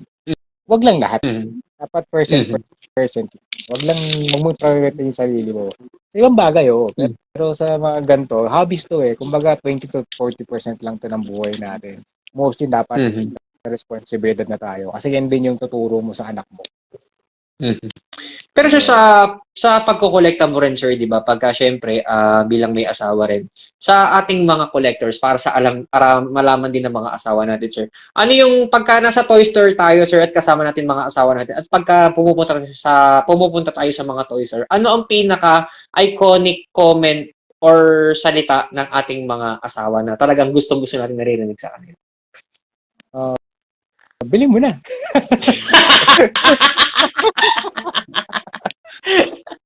Actually, ito, ginagawa ko yan. Minsan, itong Street Ah, Fighter. Nung nakita ko to, oh. sinend ko sa asawa ko. Sabi niya, uy, ang ganda. Classic. Mhm. Binili ko na. Tapos, yung mga sinend pa. Before, marami pa ako sinasend sa kanya ng mga laruan. Kasi, na-jackpot ako sa asawa ko ngayon. Nerd din siya. Mhm. Kumbaga, gusto rin niya yung, hindi siya KJ. Kumbaga, may din sa mga vintage, yung ganyan. Gustuhan Mhm. din niya yung hobby. So, yun nga, yung pinakamasarap sa tenga na, sige, bili mo na. Ito, ganyan. Ang maganda pa diyan, 'di ba, gusto mo ba 'yan? So, ayan, ito ganyan, di ba? Tsaka para Ah, tayong bata yun nun, yung, 'di ba? Yung pagka nandun tayo sa toy store para sa asawa ko rin, 'di ba? Na kasi pag one pumunta time kami sa toy nga eh. store, 'di ba? Oh, one Oo. time nga, sabi niya sa akin, pag may nakita kang Scarlet Witch, bili mo. Yun. Eh, wala, sayang eh. Biling ko sana eh. Yan, di ba? So, sir, 'di ba sa Nakakatuwa, next di ba? question, sa next question ko na rin, sir, 'di ba, na syempre may sa anak mo rin. Paglaki ng anak mo, sir, ano ba ang pinaka-goal mo sa kanya? Gusto mo rin ba na maging part din siya ng world natin as a collector or ano pa ba yung mga other plans mo para sa kanya pag lumaki na siya? Well, as a newbie pa rin ako sa parenting. Ang hindi ko, Mhm. ang dapat, ang gusto ko lang sa anak ko is, una sa lahat, yung career muna niya, stable, tapos ng grad, college. Pero at the early Mhm. age, gusto ko siyang mahilig sa sports. Any Mhm. sports. Suportahan ko siya. Kasi yung parents ko dati, hindi ako sinusuportahan. Kasi wala kaming kadong pera. Sariling sikap ako. Pero, hindi ko siya sasabihin na mag-basketball ka. Okay, siya yung papapiliin ko. Kahit sa toys. Mhm. Kung gusto mo bang maging katulad ni daddy, or may gusto kang iba, Mhm. hindi ko siya pupwersahin, kumbaga. She has to know her own path, kumbaga. Huwag mo siyang pipilitin na maging nasundan yung footsteps mo. In other ways, oo, maging mabuti kang anak, ganto ganyan. Pero when it comes to hobbies, hilig, sports, dapat siya yung mamili. Di ba? Dapat yung anak natin yung para mas lumapit yung relationship nyo. Suportahan mo kung anong gusto. Yun Mhm. lang gagawin ko sa kanya. Kung gusto niya ng toys, very good. May Mhm. kasama na ako. Pero kung ayaw niya, gusto niya mag-ballet, gusto niya yung gantong sports, hanggat kaya ko suportahan. Kahit hindi ko Mhm. kaya, suportahan ko pa rin. Diba? Mhm. Para matuto siya. Eh, yun Paano naman to, lang sir? yun. Paano naman to, sir? Since nabanggit ko yung mga bata, 'di ba? Syempre yung anak mo rin. Ito rin yung next question ko para sa iyo, sir, 'di ba? Na sa social media, sir, talamak to eh. Na pagka may nakikita tayong post na may bata at may hawak na laruan or katabi ng bata yung isang laruan, ang isipin kagad ng mga collector sa social media, ay, masisira yan. Ay, hindi, sira yan mamaya. So, para sa iyo, sir, sa question na to, sir, naniniwala ka ba na sa kasabihan na nagsisimula ang pag-educate ng mga bata sa pag-handle or pag-appreciate ng mga laruan is sa ating din mga nakatatanda? Well, actually, nakikita ko yung mga ganyan po, si mga Gundam sila, kasi may bata. Mhm. Well, actually, dapat sa atin manggagaling yan, sa mga elders na, syempre, tinitingalakan nila. Dapat, Mhm. isabihin natin or educate natin yung mga bata na hindi yan laruan. Oh, okay, toy Mhm. siya, pero hindi siya pinaglalaruan. It's for Mhm. display lang. Kasi parang ako, hindi ako naniniwala doon sa mga post na yung bata yung sumira ng Gundam. Mhm. Eh, yung batang yun parang nakakalakad na may isip na yun eh. So, kung ikaw, siguro yung bata, nakita niya na inaayos ng tatay mo, ng tatay sila, sisirain niya lang. Parang hindi realistic, di ba? Kumbaga, pag nakikita ng bata yun na pinapahalaga ng magulang niya, hindi sisirain yun. Kahit bata pa yan, mag-iisip yun ng ganun. Kaya yung ibang post na ganun, parang meme lang kumbaga eh. Parang binackground lang nila na sinadyang sirain sa bata. Parang Mhm. pangkatuwaan lang. Hindi naman ako against sa gano'n, kakatuwa nga minsan eh. Pero sa atin lang, ang dapat at their young age, dapat i-educate natin sila na these toys are not for playing. This for display only. Kasi may mga pamangkin ako, mga maliliit, pumasok sa room ko. Siyempre, takbo ko. Kasi may mga laruan ako, ang ginawa lang nila, nakatingin lang sila. Hindi nila ginagalaw. Kahit yung Gundam ko, na wala sa shelf, wala sa salamin, nandito sa mesa ko, hindi niya ginagalaw. Malikot na bata yun, ha? Tapos pag tinanong ko, ba't hindi mo ginagalaw? Baka masira mo.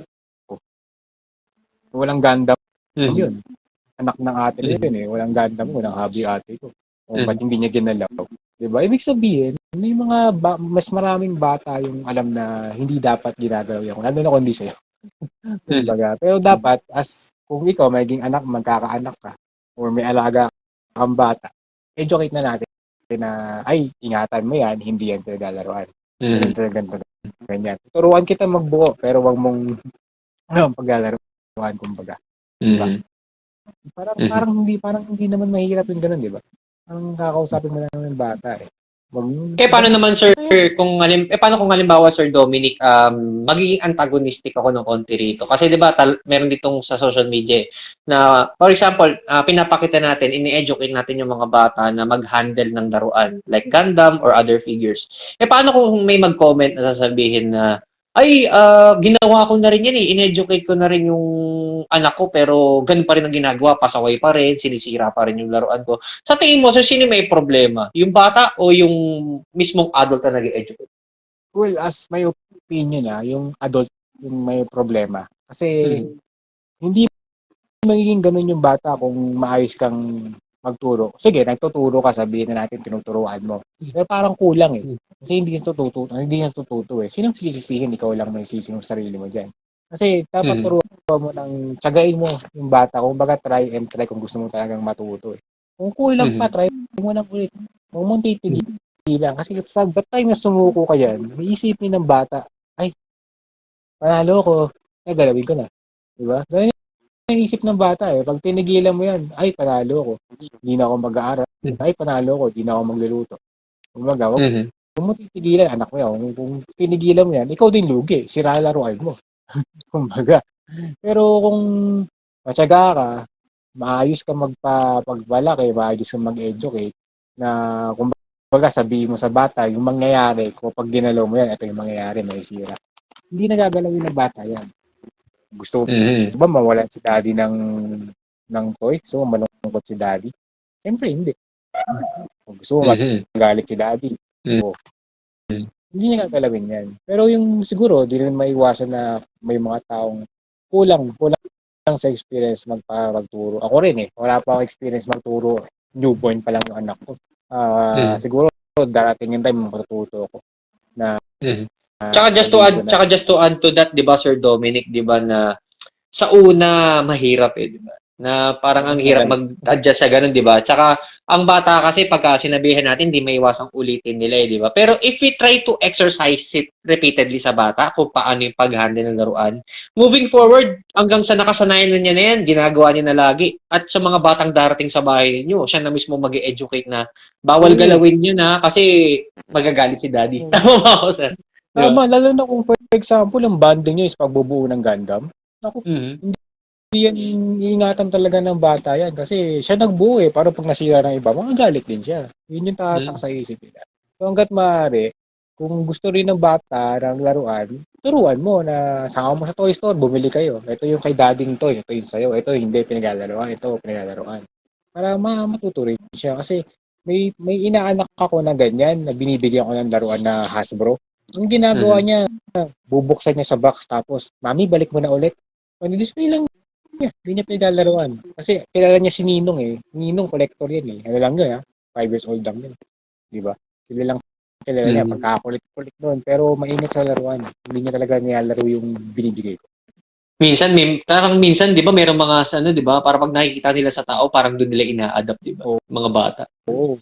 Nakita daw nung kumpare ko eh. Si Ninong mo, laruan na naman. Ayaw laruin. Yung display lang niya. Yung mga binibigay ko. Kung magatawag dyan, yung mga, mga potential na may mga dugong kolektor na nalalalitay sa...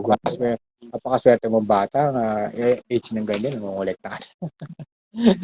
Paano pa kaya pag narating mo yung edad ko? Oh,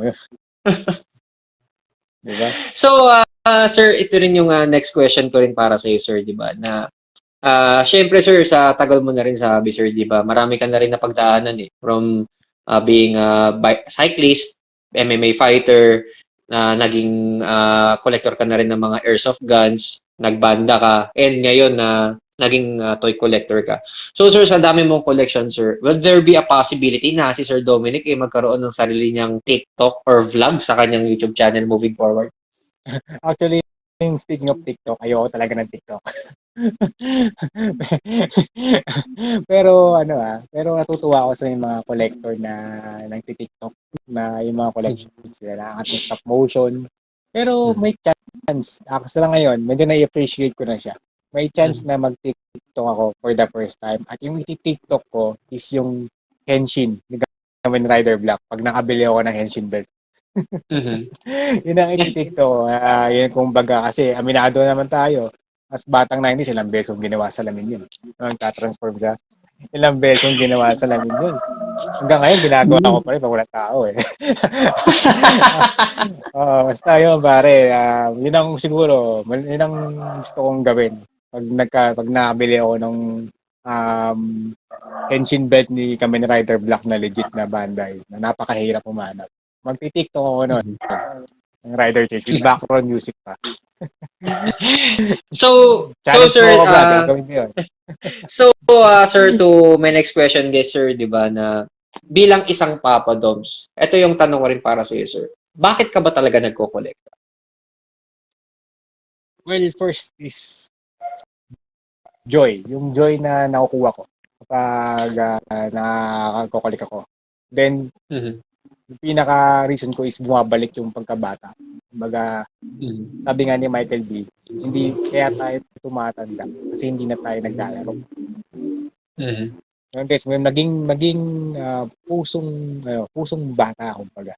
Wag Mhm. wag isip bata, pusong bata. Kasi parang simple joys eh. Kumbaga nung childhood mo sa arcade, ilang 5 piso na nasayang mo dito. Street Fighter, 'di ba? Ngayon nandito na, nasa kamay mo na, 'di ba? Anytime pwede mong makuha, pwede mong laro. X-Men, ilang beses mong inabangan yan kada weekend. Di ba? Wala pang YouTube noon. Walang reruns Fox nun sa Kids pa internet. yun. Oh, Oh, Fox Kids pa. Fox, naabutan mo. Bata ka pa, naabutan ko yan. TV pa. Wala pang Fox. Fox Kids.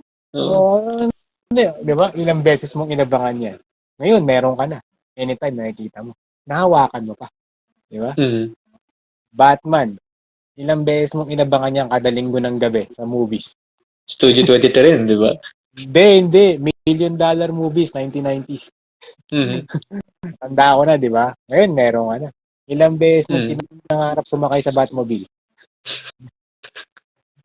Oh. Oh, di ba? Ngayon, meron ka na. Di mo na masakyan, pero nandyan na. Di ba? Mhm. O ilang beses mong gusto mong marinig yung lightsaber ng ni Skywalker sa Star Wars. Di ba? Di ba? Satisfying ang tunog no? Di ba? Parang ganyan. Yung parang, sabi nga ni Michael B na parang, kumbaga, bata ka, inisip bata ka na, bata ka talaga. Inaabangan mo yung pagbukas ng rep, umiilaw. Wow! Kumbaga, alam mo yung kaligayahan na gano'n, na nakuha ko pa rin hanggang ngayon kapag nabili ka. Di ba? Mga parang simple things na nabibigay sa'yo ng kaligayahan. Di ba? Kumbaga, uy, Mhm. nakuha ko, parang nasesaya mo na. Parang wala ka ng problema, nakawala yung problema, nakawala yung bigat ng responsibilidad, konti, kung may achievements kang gano'n. Yun lang yung ibigay talaga ng reason para sa akin na mag-collect. Kumbaga, yung childhood ko, nostalgic, bumabalik lahat. Kumbaga, Mhm. mga Mhm. panahon na wala ka pang iniisip na problema. Di ba? So, Ganun lang yun. sir, this is my last question na lagi kong tinatanong sa aking mga guests. So, sa mga bagong henerasyon na papasok sa hobby, kahit sa ang hobby man, especially sa larangan ng pagkokolekta, ano may advice mo sa kanila na para kung sakali man na mapagdaanan nila yung mga napag-usapan nating pagsubok man or mga possibilities, positivity sa buhay, ano yung mga ma-advise mo sa kanila na moving forward is patuloy nila ma-enjoy ang pagkokolekta ng toys sa ating community? Um, una sa lahat, just be disiplina. Lagi kong sinasabi, disiplina sa toys sa sarili mo. Yan ang unang-unahin mo. Huwag bibili ng hindi kaya. Mhm. Okay? Huwag bibili ng hindi kaya. Kung gustong-gusto nyo talaga, picturean nyo muna.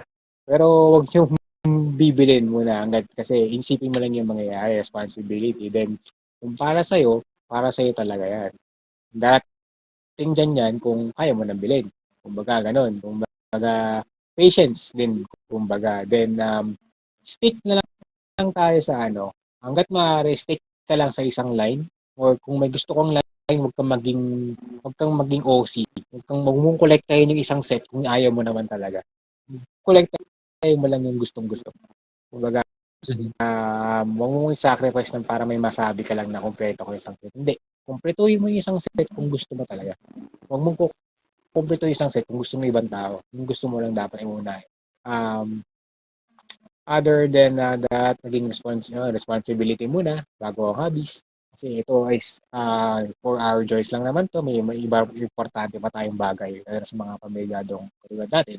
Then, just be friendly na lang. Hanggat maaari, be positive sa mga co-collectors and critics.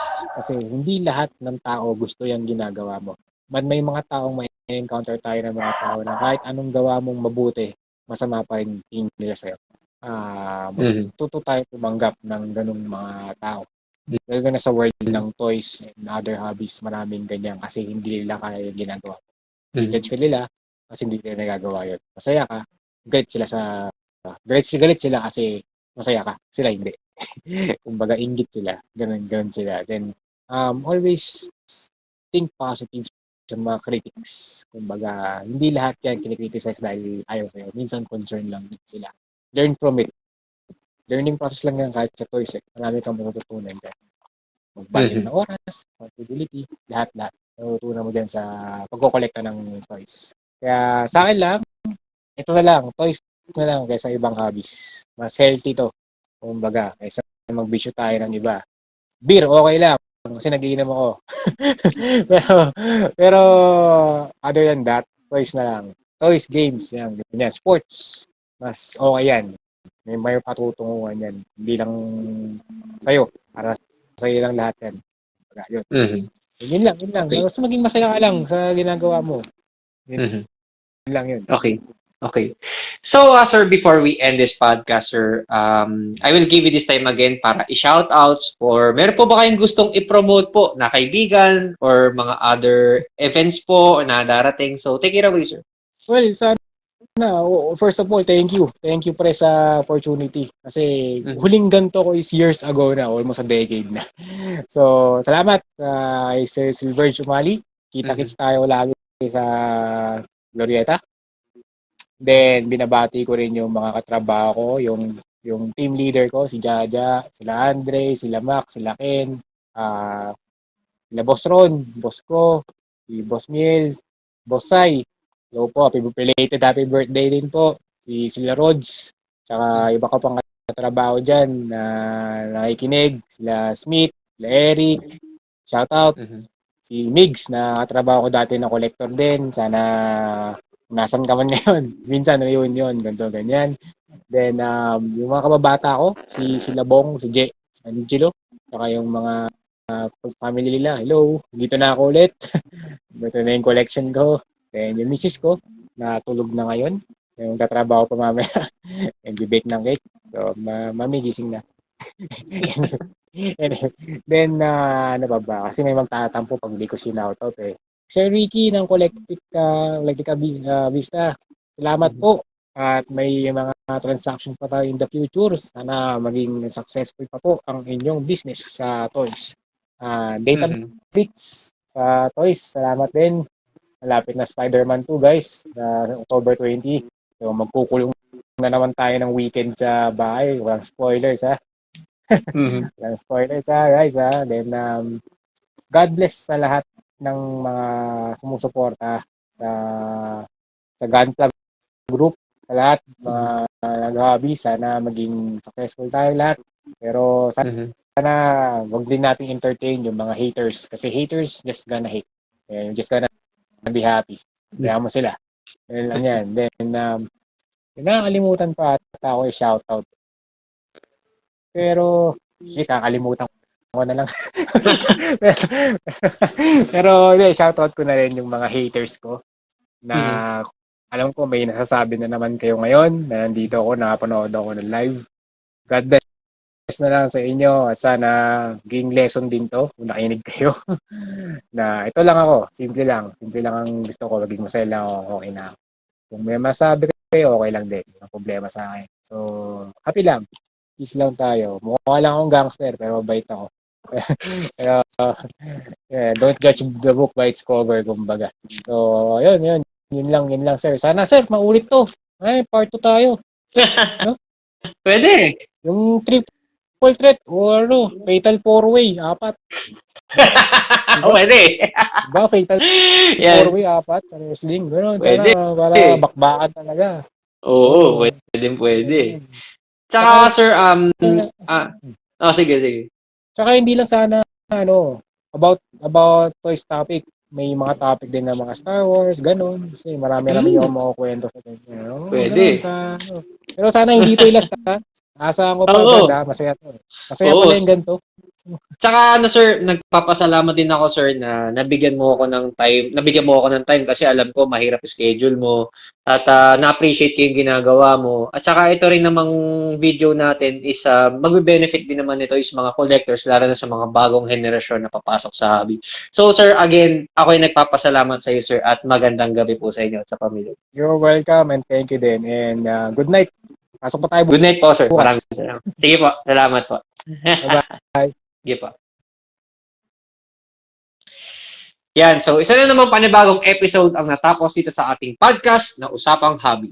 Ako po ay patuloy na nagpapasalamat sa inyong patuloy na pagsuporta.